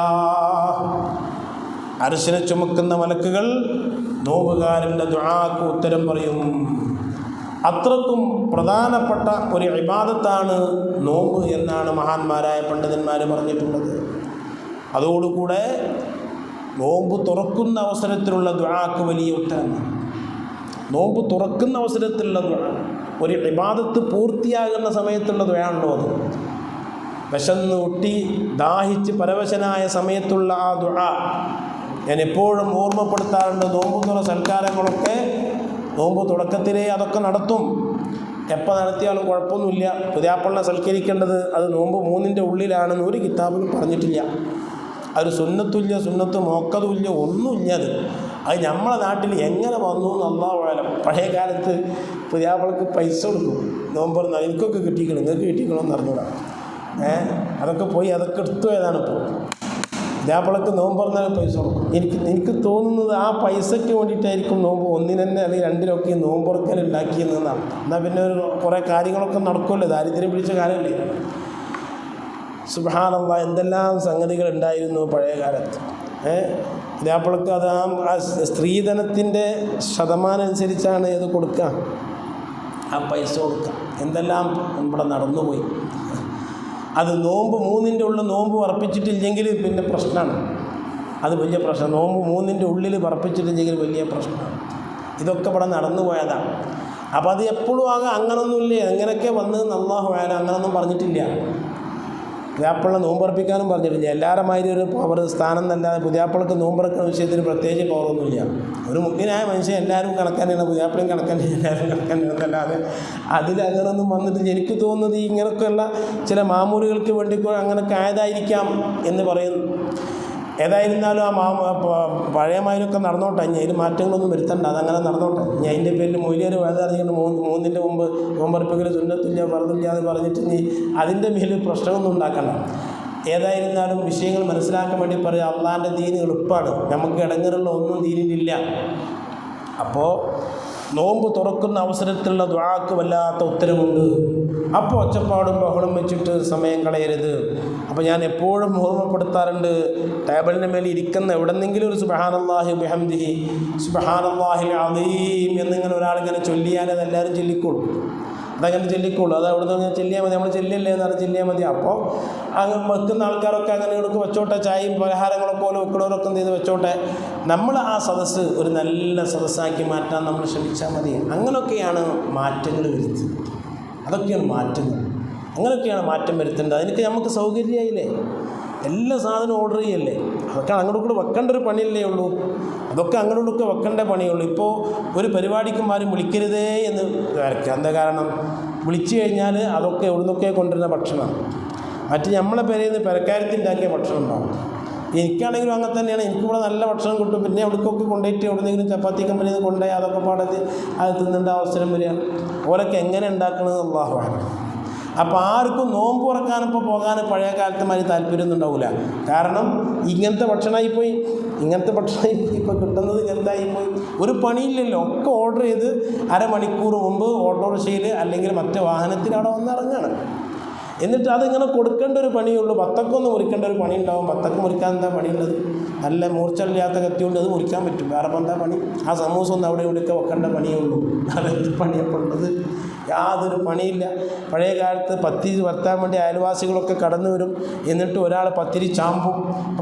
പത്തിരിക്ക് മാവ് ചാമ്പ് എന്ന് പറഞ്ഞാൽ ഇപ്പോഴത്തെ കുട്ടിയോട് ചോദിച്ചു നോക്കിയ എന്താ പത്തിരിക്ക് മാവ് ചാമ്പ് എന്ന് പറഞ്ഞാൽ എന്താ പറയുക? ഓർക്ക് എന്ത് ചാമ്പൽ അതെന്താന്ന് തന്നെ ആ പറഞ്ഞത് എന്താണെന്ന് ഓൽക്കിയിരിക്കും. പത്തിരിക്ക് മാവ് ചാമ്പലിന് അവർക്കൊരു പ്രാക്ടീസ് വേണം. അങ്ങനത്തെ ആൾക്കാർക്കേ ഉള്ളൂ. എന്നിട്ട് അതിൻ്റെ ശേഷം അതിന് വട്ടുണ്ടാക്കലുണ്ട്. നമ്മളിതൊക്കെ ചെയ്തിക്കണം, ഉമ്മാനെ സഹായിച്ചിക്കണം. അപ്പോൾ അതുകൊണ്ട് നമുക്കിതൊക്കെ നിശ്ചയുണ്ട്. എന്നിട്ട് അതിന് വട്ടുണ്ടാക്കലുണ്ട്. അതിനൊക്കെ ഒരു പ്രാക്ടീസ് വേണം. എന്നിട്ട് അത് ഓടക്കുഴൽ കൊണ്ടൊരു പരത്തലുണ്ട്. അതിന് വേണം പ്രാക്ടീസ്. ആ പത്തിരി തിന്നാൽ എന്ത് രസം ഉണ്ടാവും, എന്ത് രസം. അത് നല്ല രസമുള്ള സാധനമാണ്. അതൊക്കെ പോയില്ലേ, ആ രസങ്ങളൊക്കെ പോയില്ലേ. അപ്പോൾ ആരും വിളിക്കരുതെന്നാണ്. അതേപോലെ തന്നെ നല്ല തരിക്കഞ്ഞി, സുബ്ഹാനല്ലാഹ്, ആ തരിക്കഞ്ഞിൻ്റെ ഒക്കെ ഒരു രസം തീരുന്നു. ഇപ്പോൾ ആ സാധനം കിട്ടാൻ. അങ്ങനെ അതേപോലെ ആ നോമ്പിൻ്റെ സമയത്തൊക്കെ ഉണ്ടാകുന്ന അതൊക്കെ പോയി. ഇതൊക്കെ കളറിൻ്റെ സാധനങ്ങളും മറ്റു സാധനങ്ങളൊക്കെ ആയി മാറും. ഇപ്പോൾ പണിയൊന്നുമില്ല. എന്നാലും നമുക്കിങ്ങനെ ചെയ്തുകൂടെ? എല്ലാവരും കൂടി ഒരുമിച്ച് കൂടിയിരുന്നിട്ട് നോമ്പ് തുറക്കുന്ന അവസരത്തിൽ ആ സമയത്തുള്ള ദുആക്ക് ഉത്തരം കിട്ടുമെന്ന് മുത്തുനബി പറഞ്ഞതല്ലേ? ആ സമയത്തുള്ള ദുആക്ക് ഉത്തരം കിട്ടും. അതേപോലെ തന്നെ അത്താഴ സമയത്തുള്ള ദുആക്ക് ഉത്തരമുണ്ട്. കുറച്ച് നേരത്തെ എഴുന്നേറ്റ് സുബ്ഹാനല്ലാഹ് എന്നിട്ട് റബ്ബിനോട് കാര്യങ്ങളൊക്കെ തുറന്നു പറഞ്ഞ് പാപങ്ങൾ പൊറുക്കാൻ വേണ്ടി ആവശ്യപ്പെട്ട് കണ്ണീരൊലിപ്പിച്ച് അള്ളാഹുവിൻ്റെ മുന്നിൽ കരയാൻ പറ്റിയ ദിവസങ്ങൾ വെള്ളിയാഴ്ച രാവ്, അതേപോലെ തന്നെ 11-ാം രാവ്, ഇങ്ങനെയുള്ള നല്ല നല്ല സമയങ്ങൾ. ആ സമയങ്ങളൊക്കെ അള്ളാഹുവിൻ്റെ മുന്നിൽ കരയാൻ, അള്ളാഹുവേ ഞാൻ എന്താണ് ഖബർക്ക് കൊണ്ടുപോകുമ്പോൾ എൻ്റെ അടുത്തുള്ളത്, ഖബർക്ക് പോകുമ്പോൾ എന്താ എൻ്റെ കയ്യിലുള്ളത്, എന്ത് അമലാണ് എൻ്റെ കയ്യിലുള്ളത്, സമയങ്ങളൊക്കെ കഴിഞ്ഞു പോയല്ലോ റബ്ബേ, താടിയൊക്കെ നരച്ചു പോയല്ലോ അല്ലാ, തലമുടിയൊക്കെ നരച്ചു പോയല്ലോ അല്ലാ, നിൻ്റെ അവസ്ഥ എന്തായിരിക്കും, എൻ്റെ അവസ്ഥ എന്തായിരിക്കും, ഞാൻ എങ്ങനെയാണ് മരിക്കുന്ന അവസരത്തിൽ രക്ഷപ്പെടാം. അല്ലാഹു സുബ്ഹാനഹു വ തആല ഈമാൻ സലാമത്താക്കി തരുമാറാകട്ടെ. വലിയ പേടി വേണം മുഅ്മിനീങ്ങളെ, വലിയ പേടി വേണം. ഇത്രയും കാലം ഇവിടെ ജീവിച്ച് ഈമാൻ കിട്ടാതെ അങ്ങോട്ട് പോകുക എന്ന് പറഞ്ഞാൽ അതിനേക്കാളും സങ്കടം എന്താണ്? അപ്പം ആയതുകൊണ്ട് മഹാന്മാർ പറഞ്ഞു, കുളിയൊക്കെ നല്ലത് സുബഹിൻ്റെ മുമ്പ് കുളിക്കലാണ് നല്ലത്. സുബഹിക്ക് ശേഷം കുളിക്കുകയാണെങ്കിൽ ജനാബത്ത് കുളിക്കുമ്പോൾ ഷവറിൻ്റെ താഴെ നിന്നിട്ടോ കോരി കുളിക്കുമ്പോൾ അറിയാതെ മൂക്കിലേക്കോ മറ്റോ വെള്ളം പോയാലോ അതുകൊണ്ട് കുഴപ്പമില്ല, ജനാബത്ത് കുളിയാണെങ്കിൽ. അതല്ല സുന്നത്തായ കുളിയാണെങ്കിൽ കോരി കുളിക്കുമ്പോഴും ഷവറിൻ്റെ ചോട്ട് നിന്ന് കുളിക്കുമ്പോഴൊക്കെ ഉള്ളിലോട്ട് വെള്ളം പോയാൽ നോമ്പ് മുറിയും, അതിന് യാതൊരു മാറ്റമില്ല. അപ്പം അത് നല്ലത് സുബഹിക്കുമ്പോൾ കുളിക്കലാണ്. പറ്റൂലെ കുളിച്ചിട്ട് കുഴപ്പവുമില്ല. അത്താഴ സമയത്ത് സുഗന്ധം പൂശൽ വലിയ സുന്നത്തുള്ളതാണ്. അത് റമദാനിക്ക് മാത്രമല്ല, അല്ലാത്ത അവസരങ്ങളും അത്താഴ സമയത്ത് സുഗന്ധം പുരട്ടൽ, ആ സമയത്ത് മലായിക്കത്ത് വരും, അവർക്ക് ഇഷ്ടമാണത്. നമ്മുടെ അമലുകളൊക്കെ കൊണ്ടുപോകാനുള്ള മലായിക്കത്ത്, ആ മലായിക്കത്ത് ഇറങ്ങി വരുന്ന സമയമാണത്. അപ്പോൾ ആ സമയത്ത് സുഗന്ധം പുരട്ടൽ സുന്നത്തുള്ളതാണ്.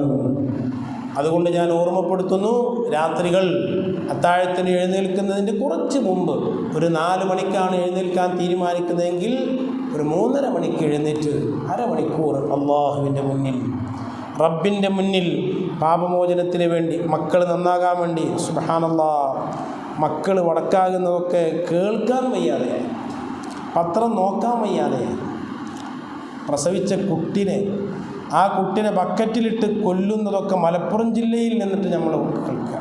നമ്മളെ മലപ്പുറം ജില്ലയിൽ നിന്ന്, അതും താനൂരിൽ നിന്ന്, വലിയ വലിയ മഹത്തുക്കളൊക്കെ ജീവിച്ച് മറവട്ട് കിടക്കുന്ന ആ പ്രദേശത്ത് നിന്ന് നമ്മളെ കൂട്ടത്തിൽ കൊണ്ടൊരു പെണ്ണൊരുത്തി, 3 പെൺകുട്ടികളെ പ്രസവിച്ചൊരു പെണ്ണൊരുത്തി മിനിഞ്ഞാന്ന് ചെയ്ത പണി നിങ്ങൾക്ക് അറിഞ്ഞില്ലേ? മിനിഞ്ഞാന്ന് ചെയ്ത പണി, പ്രസവിച്ച് ആശുപത്രിയിൽ നിന്ന് വന്ന് ബക്കറ്റിലെ വെള്ളത്തിലിട്ട് ആ കുട്ടിനാണ് മുക്കിയാണ് കൊണ്ടു. ഇതാണ് ഇപ്പോഴത്തെ അവസ്ഥ. എന്താണ് നമ്മൾ പറയുക? ഏത് രൂപത്തിലാണ് ഉപദേശിച്ചു കൊടുക്കുക?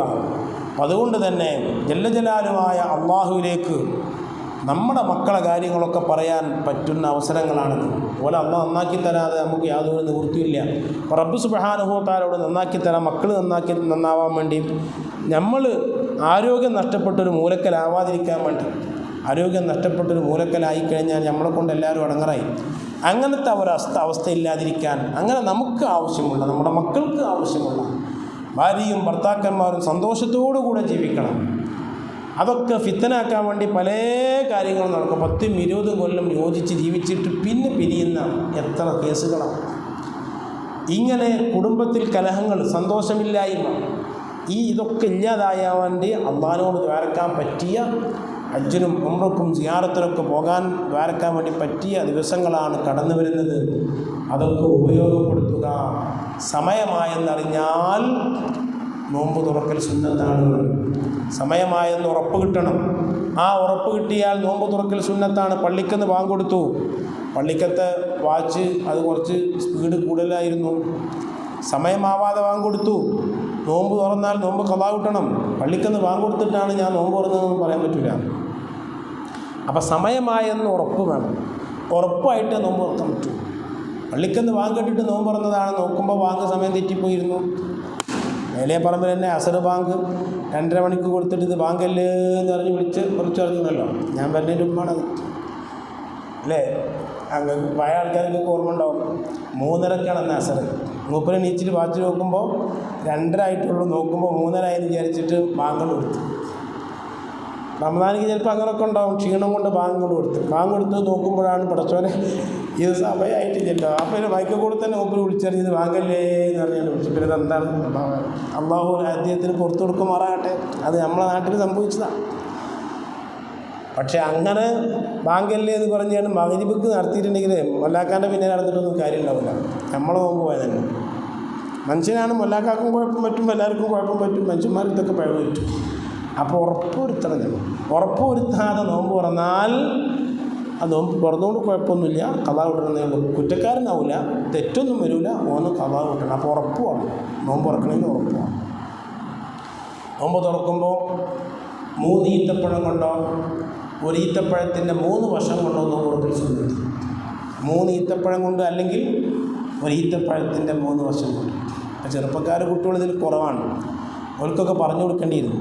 ഒരു കാരക്ക കൊണ്ട് 4-5 ദിവസം നോമ്പ് പറഞ്ഞിരുന്നു നമ്മളൊക്കെ. ഒരു കാരക്കൻ്റെ പകുതി എടുക്കും, എന്നിട്ട് നല്ല ചെറിയ കത്തി എടുത്തിട്ട് ഇറക്കളി പോലെ ഇങ്ങനെ, അതിനൊക്കെ പ്രാക്ടീസുള്ള ആളായിരുന്നു ഞാൻ. അങ്ങനെയൊക്കെ ആക്കിയിട്ട് ആ ഒരു ഇറക്കളി പോലത്തെ ഒരു കാരക്ക കിട്ടും. അതൊരു കഷ്ണം. ആ കാരക്ക കിട്ടണമെങ്കിൽ തന്നെ വൈദ്യശാലയിൽ പോയിട്ട് ക്യൂ വെക്കണം, എന്നാലേ കിട്ടുള്ളൂ. വൈദ്യശാലയിൽ പോയി ക്യൂ നിന്നിട്ട് അയാൾക്കൊരു വീര്യം ഉണ്ടാക്കിയിട്ട് തരാനൊരു വീര്യമുണ്ട്. ആ കാരക്ക അങ്ങനെഞ്ഞാന്നൊക്കെ പറഞ്ഞിട്ട് അങ്ങനെ ഉണങ്ങിയ കാരക്ക കിട്ടുക. അന്നൊക്കെ വിചാരിച്ചിരുന്ന് ഉണങ്ങിയ കാരക്ക തിന്നലാണ് സുന്നത്തെന്നാണ് വിചാരിച്ചിരുന്നത്. കാരണം ഇത് കിട്ടാത്തതുകൊണ്ട്, ഈത്തപ്പഴം കിട്ടാത്തത്. കോഴിക്കോട്ട് അങ്ങാടിയിൽ നിന്ന് ഇറാഖിൽ നിന്ന് കൊണ്ടുവരുന്ന ചളിയുള്ള ഒരു ഈത്തപ്പഴം ഉണ്ടായിരുന്നു, ചുവന്ന ഈത്തപ്പഴം. അതിപ്പോൾ എവിടെ പോയി എന്നറിയില്ല. സുബ്ഹാനല്ലാഹ്, അതൊക്കെയല്ലേ നമ്മൾ നോമ്പ് തുറന്നിരുന്നത്. ഇപ്പോൾ സാക്ഷാൽ മദീനത്ത് കിട്ടുന്ന ഈത്തപ്പഴം ഇല്ലേ? അജ്വ അടക്കം കോളിനോട്ടുമ്പോൾ കിട്ടുന്നു. അജ്വ അടക്കം കിട്ടുന്നു. ഈ കോളിനോട്ടുമ്പോൾ എവിടെ എത്തി നമ്മൾ? ഇതൊക്കെ നമ്മൾ ആലോചിക്കേണ്ടത്. എല്ലാം ആയി, എന്നിട്ട് ഇല്ലാത്തത് ഈമാനും തഖ്വയാണ് ഇല്ലാത്തത്. അതാണ് ഞാൻ തുടക്കത്തിൽ പറഞ്ഞത്. അത് ഉണ്ടാവണം, അതിനു വേണ്ടിയാകണം. ഖബറൊക്കെ പറഞ്ഞ് അതിനു വേണ്ടിയാണ്. അതൊക്കെ നമ്മുടെ മനസ്സിൽ വരണം. അല്ലാഹു സുബ്ഹാനഹു വ തആല തൗഫീഖ് ചെയ്ത് അനുഗ്രഹിക്കുമാറാകട്ടെ. 3 ഈന്തപ്പഴം കൊണ്ടോ ഒരു ഈത്തപ്പഴത്തിൻ്റെ 3 ചീളുകളെ കൊണ്ടോ നോമ്പ് തുറക്കൽ സുന്നത്താണ്. എന്നതിന് ശേഷം വെള്ളം കുടിക്കുകയും ചെയ്യാം, കുടിക്കാതിരിക്കുകയും ചെയ്യാം, അതിനൊന്നും യാതൊരു വിരോധമില്ല. ഏറ്റവും നല്ലത് എപ്പോഴും ഓർമ്മപ്പെടുത്താറുണ്ട്, നല്ല തേൻ വെള്ളം. കാലി വയറിലേക്ക് ഏറ്റവും നല്ലത് നല്ല തേൻ വെള്ളമാണ്, അല്ലെങ്കിൽ കരിക്കൻ വെള്ളമാണ് കാലി വയറ്റിലേക്ക് ഏറ്റവും നല്ലത്.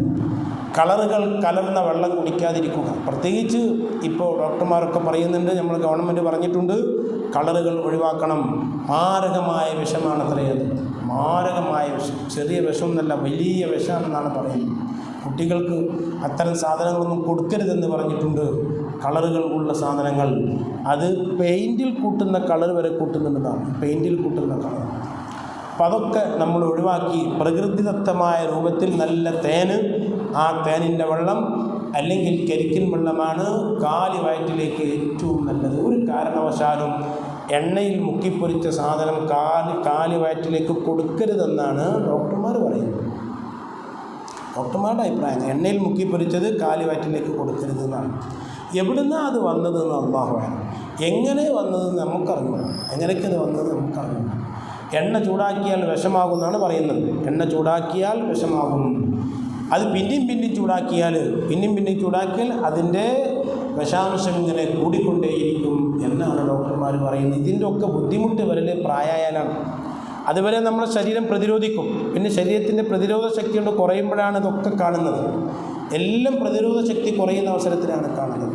ഇപ്പോൾ വലിയ കഴിവുള്ള നമ്മുടെ പ്രാസ്ഥാനിക രംഗത്തൊക്കെ വലിയ പ്രാസംഗികനായ EMA കോളേജിലെ ഇംഗ്ലീഷ് വിഭാഗത്തിലെ ഹെഡായ ഒരാൾ കുറച്ച് ഒരാവശ്യത്തിലൂടെ വന്നപ്പോൾ അദ്ദേഹം സംസാരിക്കുമ്പോൾ എനിക്ക് തിരിയണില്ല. അപ്പോൾ ഞാൻ അദ്ദേഹത്തിനോട് എങ്ങനെ ചോദിക്കാതെ മനസ്സിലാക്കാതെ അപ്പോൾ പറഞ്ഞു, ഉസ്താദെ എനിക്കൊരു ഓപ്പറേഷൻ കഴിഞ്ഞത് ഉസ്താദ് അറിഞ്ഞില്ലേ ചോദിച്ചു. ഞാൻ അറിഞ്ഞിട്ടില്ല. അത് എൻ്റെ നാവമ്മ ഒരു ചെറിയ തടിപ്പ് വന്നു, അത് വളരെ ചെറിയ തടിപ്പ്. അങ്ങനെ ബയോപ്സി ചെയ്ത് നോക്കുമ്പോൾ അതെങ്ങനെയായിരുന്നാലും ഓപ്പറേറ്റ് ചെയ്ത് കളയണമെന്ന് പറഞ്ഞു. വളരെ ചെറിയ ഒരു അംശം അത് ഓപ്പറേറ്റ് ചെയ്ത് കളഞ്ഞപ്പോൾ എൻ്റെ നാവ് ഒരു വശത്തേക്ക് ചെരിഞ്ഞു പോയി. ഇനി അത് മാറൂല, അത് മാറാൻ കഴിയില്ല, സർജറി ചെയ്താലും മാറാൻ കഴിയും. എന്നിട്ട് അയാൾ പറയുകയാണ്, അല്ലാഹു സുബ്ഹാനഹു വ തആല തന്ന നാവുമെന്ന് ചെറിയ കഷ്ണം എടുത്തിട്ട് മാറ്റിയപ്പോഴത്തേക്ക് നാവിൻ്റെ ബാലൻസ് പോയി. ഇതൊക്കെ തന്നെ കടന്നു വരുന്നത് പ്രിയപ്പെട്ടവരെ നമ്മുടെ ഭക്ഷണത്തിലുള്ള വളരെ സൂക്ഷിക്കുന്ന ആൾക്കാരാണ് അവരൊക്കെ, എന്നിട്ടും ഭക്ഷണത്തിലൂടെ കടന്നു വരികയാണ്. അപ്പം അതുകൊണ്ട് കഴിവിൻ്റെ പരമാവധി നമ്മൾ സൂക്ഷിച്ചേ പറ്റൂ, ശ്രദ്ധിച്ചേ പറ്റൂ. ഇങ്ങനെ നോമ്പ് തുറക്കാനാണ് പറഞ്ഞിട്ടുള്ളത്. അതോടുകൂടെ തന്നെ അത്താഴ സമയത്തും ഈത്തപ്പഴം ഉപയോഗിക്കൽ സുന്നത്താണ്. അത്താഴ സമയത്തും ഈത്തപ്പഴം ഉപയോഗിക്കുക അതും സുന്നത്തുള്ള കാര്യമാണ്. അതും മഹാന്മാരായ പണ്ഡിതന്മാർ പറഞ്ഞിട്ടുണ്ട്. പിന്നെ നാവ് കൊണ്ട് ഹറാമുകൾ, അള്ളാഹ്ക്ക് ഇഷ്ടപ്പെടാത്തതൊക്കെ നാവ് കൊണ്ട് ചെയ്യുന്നത് ഒഴിവാക്കുക. കാണുന്നത് അള്ളാഹ്ക്ക് ഇഷ്ടപ്പെട്ടത് മാത്രമാവുക, കേൾക്കുന്നത് അള്ളാഹ്ക്ക് ഇഷ്ടപ്പെട്ടത് മാത്രമാവുക. നാവ് കൊണ്ട് നോമ്പ് തോൽക്കണം, കണ്ണുകൊണ്ട് നോമ്പ് തോൽക്കണം, കാതുകൊണ്ട് നോമ്പ് തോൽക്കണം, എല്ലാം കൊണ്ടും നോമ്പ് തോൽക്കണം. അപ്പോഴേ നോമ്പ് പരിപൂർണമാവുകയുള്ളൂ. അടുത്ത കൊല്ലം നോമ്പ് തോൽക്കാൻ ഞാൻ ഉണ്ടാവില്ല എന്നുള്ള ഉറപ്പോടുകൂടെ തന്നെ തോൽക്കണം. അടുത്ത കൊല്ലം ഞാൻ ഉണ്ടാവില്ല എന്ന് വിചാരിച്ചിട്ട് ഇതിൻ്റെ അവസാനത്തെ നോമ്പാണ് എന്ന രൂപത്തിൽ നോമ്പ് നോക്കണം. ഒരു സുന്നത്തും ഒഴിവാക്കാതെ, തറാവീഹ് പോലത്തെ സുന്നത്തുകൾ തീരെ ഒഴിവാക്കാതെ, ദുഹ, വിത്ർ പോലത്തതൊക്കെ ഒന്നും ഒഴിവാക്കാതെ എല്ലാ സുന്നത്തുകളും എടുക്കാൻ വേണ്ടി ശ്രമിക്കണം. മഹാനായ സൈനി തെഹ്ലാൻ റളിയല്ലാഹുവിൻ്റെ അഭിപ്രായപ്രകാരം നിസ്കാരം ഖളാ ഉള്ള ആൾക്കാർ സുന്നത്ത് ഒഴിവാക്കിയിട്ട് നിസ്കാരം ഖളാ വിട്ടുകയാണ് വേണ്ടതെങ്കിലും ഖളാ വിട്ടാതെ തറാവീഹ് നിസ്കരിച്ചാലും ഒരു കൂലി കിട്ടുമെന്നാണ് മഹാനവറുകൾ പറഞ്ഞിട്ടുള്ളത്. വേണ്ടത് അവന് മുഴുവൻ സമയം ഖളാവിന് വേണ്ടി ഉപയോഗപ്പെടുത്തുകയാണ് വേണ്ടത്. പക്ഷേ അങ്ങനെ ഖളാ വിട്ടാതെ സുന്നത്ത് തറാവീഹ് നിസ്കരിച്ചാലും കൂലി കിട്ടുമെന്ന് മഹാനവറുകൾ പറഞ്ഞിട്ടുണ്ട്. ഈ സുന്നത്തുകളും മറ്റൊക്കെ എടുത്ത് അത്താഴ സമയത്ത് എഴുന്നേറ്റ് കുറച്ച് ഖുർആൻ ഓതി അള്ളാഹുവിലേക്ക് കൂടുതൽ അടുത്ത് എല്ലാം ധന്യമാക്കുവാൻ നമ്മൾ ശ്രമിക്കുക. അല്ലാഹു സുബ്ഹാനഹു വ തആല തൗഫീഖ് ചെയ്ത് അനുഗ്രഹിക്കുമാറാകട്ടെ. ഹബീബ് മുഹമ്മദ് റസൂലുള്ളാഹി സ്വല്ലല്ലാഹു അലൈഹി വസല്ലം തങ്ങളുടെ തിരുസവിധത്തിൽ മഹാനായ ഖബീസ് റളിയല്ലാഹു തആല കടന്നു വന്നു. മുത്തുനബിയുടെ ഹദറത്തിൽ ഖബീസ് റളിയല്ലാഹു തആല കടന്നു വന്ന ഇമാം അഹ്മദ് ബിൻ ഹംബൽ റളിയല്ലാഹു അൻഹു തന്റെ മുസ്നദിൽ ഉദ്ധരിക്കുന്ന ഹദീസിൽ കാണാം. വന്നപ്പോൾ പ്രായമായ ഖബീസ റളിയല്ലാഹു അൻഹു മുത്തുനബിൻ്റെ ഹദറത്തിൽ വന്നപ്പോൾ മാ ജാഅ ബിക യാ ഖബീസ, എന്തേ ഖബീസ വന്നത്, എന്തിനാണ് വന്നത്, നിങ്ങൾ എന്തിനാണ്? ഖബീസ റളിയല്ലാഹു തആല അൻഹു മുത്തുനബിൻ്റെ ഹദറത്തിൽ വന്നിട്ട് പറയാണ്, ഖബീസ എന്തിനാ വന്നതെന്ന് ചോദിച്ചു. അപ്പോൾ പറഞ്ഞതാണ്, യാ റസൂലല്ലാഹ് ഖദ് കബിറത് സിന്നി, ഞാൻ വയസ്സനായിപ്പോയി നബിയെ, ഞാൻ വയസ്സനായിപ്പോയി. വറഖ അളമീ, എൻ്റെ എല്ലിന് ക്ഷതം വന്നുപോയി, എൻ്റെ എല്ലിൻ്റെ ശക്തി കുറഞ്ഞു പോയി. അതുകൊണ്ട് തങ്ങളടുക്കൽപ്പം ഞാൻ വന്നത് നാളെ ആഖിറത്തിൽ ഉപകാരപ്പെടുന്ന ദിക്ർ എനിക്ക് പറഞ്ഞു തരണം. ആ സമയത്ത് മഹാനായ മുത്തുനബി സല്ലല്ലാഹു അലൈഹി വസല്ലം തങ്ങൾ പറഞ്ഞു, ഖുൽ യാ ഖബീസ ഇദാ സ്വല്ലൈത സുബ്ഹ, സുബ്ഹ നിസ്കരിച്ചു കഴിഞ്ഞാൽ സുബ്ഹാനൽ അളീം വബിഹംദിഹി, സുബ്ഹാനൽ അളീം വബിഹംദിഹി എന്ന് 3 വട്ടം പറഞ്ഞോ. സുബ്ഹാനൽ അളീം വബിഹംദിഹി എന്ന് 3 വട്ടം സുബ്ഹ നിസ്കരിച്ച ഉടനെ നീ പറഞ്ഞോ. വയസ്സനായി കഴിഞ്ഞ ഖബീസ റളിയല്ലാഹു അൻഹു മുത്തുനബിൻ്റെ ഹദറത്തിൽ വന്ന്, ഇനി ഞാൻ കൂടുതൽ കാലം ജീവിക്കൂല നബിയെ, എനിക്ക് ആഖിറത്തിൽ ഉപകാരപ്പെടുന്ന എന്തെങ്കിലും പറഞ്ഞു തരണമെന്ന് പറഞ്ഞപ്പോൾ പറഞ്ഞതാണ് സുബ്ഹാനൽ അളീം വബിഹംദിഹി. സുബ്ഹാന റബ്ബിയൽ അളീം എന്നില്ല, സുബ്ഹാനല്ലാഹിൽ അളീം എന്നില്ല, സുബ്ഹാനൽ അളീം വബിഹംദിഹി എന്ന് 3 വട്ടം നീ സുബഹിസ്കരിച്ചിട്ട് പറഞ്ഞോ. എന്നിട്ട് മുത്തുനബി പറഞ്ഞു, തുആഫൽ അമാ, കണ്ണിൻ്റെ കാഴ്ച നഷ്ടപ്പെടൂല, കണ്ണിൻ്റെ കാഴ്ച നഷ്ടപ്പെടുന്ന സോക്കട് എനിക്ക് വരൂല, അതേപോലെ കുഷ്ഠം വരൂല, അതുപോലെ സ്ട്രോക്കിൻ്റെ അസുഖം വരൂല, ഫലജ് വരൂല, കുഴവാദം വരൂല, സ്ട്രോക്കിൻ്റെ അസുഖം വരൂല. വളരെ ശ്രദ്ധിക്കണേ, നിരന്തരം ചെറുപ്പക്കാർക്ക് വരെ വന്നുകൊണ്ടിരിക്കുകയാണത്. അല്ലാഹുവിൻ്റെ റസൂൽ സഹോദരിമാരോട് പറയുകയാണ്, റമദാനുൽ ഷരീഫിലൊക്കെ നിത്യമാക്കാൻ വേണ്ടി നിങ്ങൾ ശ്രമിക്കണം. ദുആകൾ, ആ ദുആ കൊണ്ടിട്ടാണ് നമുക്ക് രക്ഷപ്പെടാൻ സാധിക്കുക. ഒരൊറ്റ വാക്ക് മുത്തുനബി പറഞ്ഞു കൊടുക്കുകയാണ്, നിങ്ങളിങ്ങനെ ചൊല്ലിയാൽ നിങ്ങൾക്ക് കണ്ണിൻ്റെ കാഴ്ച നഷ്ടപ്പെടൂല, അതോടുകൂടെ തന്നെ കുഷ്ഠരോഗം വരൂല, അതോടുകൂടെ തന്നെ ഫാലജ് വരൂല, കുഴവാദം വരൂല, സ്ട്രോക്ക് വരൂല, അങ്ങനത്തെ അസുഖങ്ങളൊന്നും വരൂല. എന്നിട്ട് മുത്തുനബി പറഞ്ഞു, പ്രിയപ്പെട്ട ഖബീസ, നിങ്ങൾ അല്ലാഹുവോട് ചോദിക്കണം, അല്ലാഹുമ്മ ഇന്നി അസ്അലുക മിമ്മാ ഇൻദക വഅഫിദ് അലയ്യ മിൻ ഫദ്ലിക വൻസുർ അലയ്യ മിൻ റഹ്മതിക വഅൻസിൽ അലയ്യ മിൻ ബറകാതിക. ഇത് നിങ്ങൾ 4 കാര്യം അല്ലാഹുവോട് ദ്വാരന്നോ. ഒന്ന്, അല്ലാഹുമ്മ ഇന്നി അസ്അലുക, റബ്ബേ ഞാൻ നിന്നോട് ചോദിക്കുന്നു, മിമ്മാ ഇൻദക, നിൻ്റെ അരികിലുള്ളതൊക്കെ ഞാൻ നിന്നോട് ചോദിക്കുന്നു. അല്ലാഹുമ്മ ഇന്നി അസ്അലുക മിമ്മാ ഇൻദക, നിൻ്റെ അരികിലുള്ളത് എന്തൊക്കെയുണ്ടോ അതിൽ നിന്ന് ഞാൻ നിന്നോട് ചോദിക്കുന്നു എന്ന് നീ ദ്വാരന്നോ. രണ്ടാമത് പറഞ്ഞു, വഅസ്അലുക വഅഫിദ് അലയ്യ മിൻ ഫദ്ലിക, നിൻ്റെ അനുഗ്രഹം എനിക്ക് ചൊരിച്ചു തരണമേ എന്ന് ദ്വാരന്നോ. നിൻ്റെ അനുഗ്രഹം എനിക്ക് ചൊരിച്ചു തരണമേ എന്ന് ദ്വാരന്നോ. പ്രായമായാൽ ദിക്ർ ചൊല്ലാനും തസ്ബീഹ് ചൊല്ലാനുമാണ് മുത്തുനബി പഠിപ്പിക്കുന്നത്. പോരാ, റഹ്മത്തിക, റബ്ബേ നിൻ്റെ റഹ്മത്ത് നീ എനിക്ക് നീ കൂടുതലായി തരണമേ എന്ന് നീ ദ്വാരന്നോ.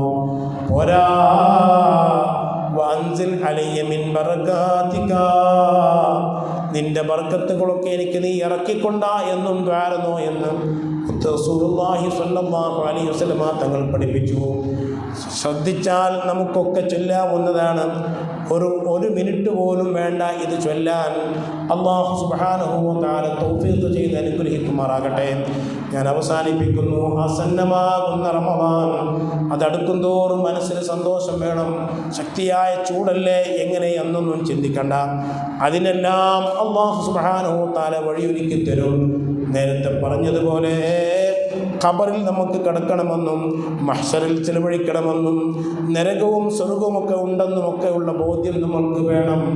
അങ്ങനെ ആഖിറത്തിലേക്ക് കൂടുതൽ ഇബാദത്ത് ചെയ്യാൻ വേണ്ടിയാണ് അല്ലാഹു സുബ്ഹാനഹു വ തആല റമദാൻ ഈ ഉമ്മത്തിലേക്ക് പ്രദാനം ചെയ്തത്. ദോഷങ്ങളൊക്കെ പുറത്ത് ആഖിറത്തിൽ വലിയ സ്ഥാനം കിട്ടാനാണ്. അർഹമുർ റഹീമായ അൽ-മലിക്കുൽ ജബ്ബാറായ അല്ലാഹു ആഫിയത്ത് സിഹത്ത് സലാമത്ത് പ്രദാനം ചെയ്യുമാറാകട്ടെ. ആ ആസന്നമാകുന്ന പുണ്യത്തിൻ്റെ പൂക്കാലമായ റമദാനിൽ അള്ളാഹ്ക്ക് പൊരുത്തമുള്ളത് മാത്രം ചെയ്യാൻ അള്ളാഹു നമുക്ക് തൗഫീഖ് ചെയ്യുമാറാകട്ടെ. റബ്ബിന് പൊരുത്തമുള്ളത് മാത്രം ചെയ്യാൻ, അള്ളാഹിൻ്റെ പ്രതിഫലത്തിന് കാരണമാക്കുന്നത് മാത്രം ചെയ്യാനുള്ള തൗഫീഖ് അള്ളാഹു പ്രദാനം ചെയ്യുമാറാകട്ടെ. നമ്മുടെ മക്കൾ അള്ളാഹു സാലിഹീങ്ങളാക്കുമാറാകട്ടെ. സിഹർ, മരണം പോലത്തിനൊന്നും ഇടപെടാതെ അള്ളാഹു വല്ലാതെ വെറുത്ത കാര്യമാണ് സിഹർ. മരണം പോലത്തതൊക്കെ റബ്ബ് വല്ലാതെ വെറുത്തതാണ്, വൻ പാപങ്ങളിൽ പെട്ടതാണ്. അങ്ങനെയുള്ളതിലൊന്നും ഏർപ്പെടാതെ റബ്ബിനിക്ക് പൊരുത്തമില്ലാത്ത ഒന്നും ചെയ്യുന്ന അവസ്ഥയില്ലാതെ റബ്ബ് നമ്മളെ കാത്തുരക്ഷിക്കുമാറാകട്ടെ. അർഹമുർ-റഹീമായ റബ്ബ് നമ്മളെ മക്കളെ സ്വാലിഹീങ്ങളാക്കുമാറാകട്ടെ. പൊരുത്തവുമുള്ള കുടുംബത്തിനും നാട്ടിനും ദീനിനും ഉപകാരപ്പെടുന്ന മക്കളാക്കി തീർക്കുമാറാകട്ടെ. അവരുടെ വിവാഹങ്ങളൊക്കെ അള്ളാഹു എളുപ്പമാക്കി തരുമാറാകട്ടെ. കടങ്ങളെല്ലാം അള്ളാഹു തീർത്തു തരുമാറാകട്ടെ. അർഹമുർ-റഹീമായ റബ്ബ് നമ്മൾ തുടങ്ങി വെച്ച പണികളൊക്കെ പൂർത്തിയാക്കി തരുമാറാകട്ടെ. അർഹമുർ-റഹീമായ റബ്ബ് എല്ലാ രോഗങ്ങളിൽ നിന്നും നമ്മെ രക്ഷപ്പെടുത്തുമാറാകട്ടെ. മാരകങ്ങളായ രോഗങ്ങൾ തന്ന് പരീക്ഷിക്കാതിരിക്കുമാറാകട്ടെ. വലിയ വലിയ രോഗങ്ങൾ തന്ന് അള്ളാഹു നമ്മളെ പരീക്ഷിക്കാതിരിക്കുമാറാകട്ടെ. ക്യാൻസർ പോലത്തെ രോഗങ്ങളിൽ നിന്ന് അള്ളാഹു കാത്തിരക്ഷിക്കുമാറാകട്ടെ. രോഗികളായ മുഴുവൻ ആളുകൾക്കും അള്ളാഹു ശിഫ നൽകുമാറാകട്ടെ. ഗൾഫ് രാജ്യങ്ങൾ ജോലി ചെയ്യുന്ന നമ്മുടെ സഹോദരന്മാർ, ബന്ധപ്പെട്ട എല്ലാ ആളുകൾക്കും അള്ളാഹു ഖൈറും ബർക്കത്തും നൽകുമാറാകട്ടെ. അവരെ ജോലിയിൽ അള്ളാഹു ബർക്കത്ത് നൽകുമാറാകട്ടെ. അർഹമുർ-റഹീമായ റബ്ബേ, വിശുദ്ധ റമദാനിൽ നിന്നെ പേടിച്ച് കരയാനുള്ള ഭാഗ്യം നീ നൽകണേ അല്ലാഹ്. റസൂലുള്ളാഹി സ്വല്ലല്ലാഹു അലൈഹി വസല്ലം തങ്ങൾ ഖബറിനെ പറ്റി പറഞ്ഞപ്പോൾ, ആഖിറത്തിനെ പറ്റി പറഞ്ഞപ്പോൾ സഹാബത്തിൻ്റെ കവിൾത്തടങ്ങളിലൂടെ ഒലിക്കുന്ന രൂപത്തിൽ അവർ കരഞ്ഞപ്പോൾ അല്ലാഹുവിൻ്റെ റസൂൽ പറഞ്ഞു, ലൻ യലിജന്നാറ മൻ ബകാ മിൻ ഖശിയത്തില്ലാഹ്. അള്ളാനെ പേടിച്ച് കരഞ്ഞ ആരും നരകത്ത് കടക്കൂലെന്ന് അവിടെ നിന്ന് പഠിപ്പിച്ചു. ലൻ യലിജന്നാറ മൻ ബകാ മിൻ ഖശിയത്തില്ലാഹ്. അള്ളാനെ പേടിച്ചുകൊണ്ട്, നരകത്തെ പേടിച്ച്, മഹ്ശറിനെ പേടിച്ച്, ഖബറിനെ പേടിച്ചുകൊണ്ട്, പടച്ചോനെ ഖബറിൽ കിടക്കുമ്പോൾ ആരുണ്ടാകും? സ്വാലിഹായ അമലല്ലാതെ ഉണ്ടാവില്ലല്ലോ. ചെറുപ്പകാലത്ത്, ആയ കാലത്ത്, യുവത്വകാലത്ത് ചുറ്റുപാടുകൾക്ക് അടിമപ്പെട്ട് സാഹചര്യങ്ങൾക്ക് വിധേയരായി തെറ്റുകളും പാപങ്ങളൊക്കെ എൻ്റെ പക്കന്ന് വന്നു. അവിടെ വെച്ച് ഞാൻ അത് ചെയ്തു, ഇവിടെ വെച്ച് ഞാൻ ഇത് ചെയ്തു എന്നൊക്കെ ആരും കേൾക്കാതെ റബ്ബിൻ്റെ മുന്നിൽ ഏറ്റു പറഞ്ഞ്, റബ്ബേ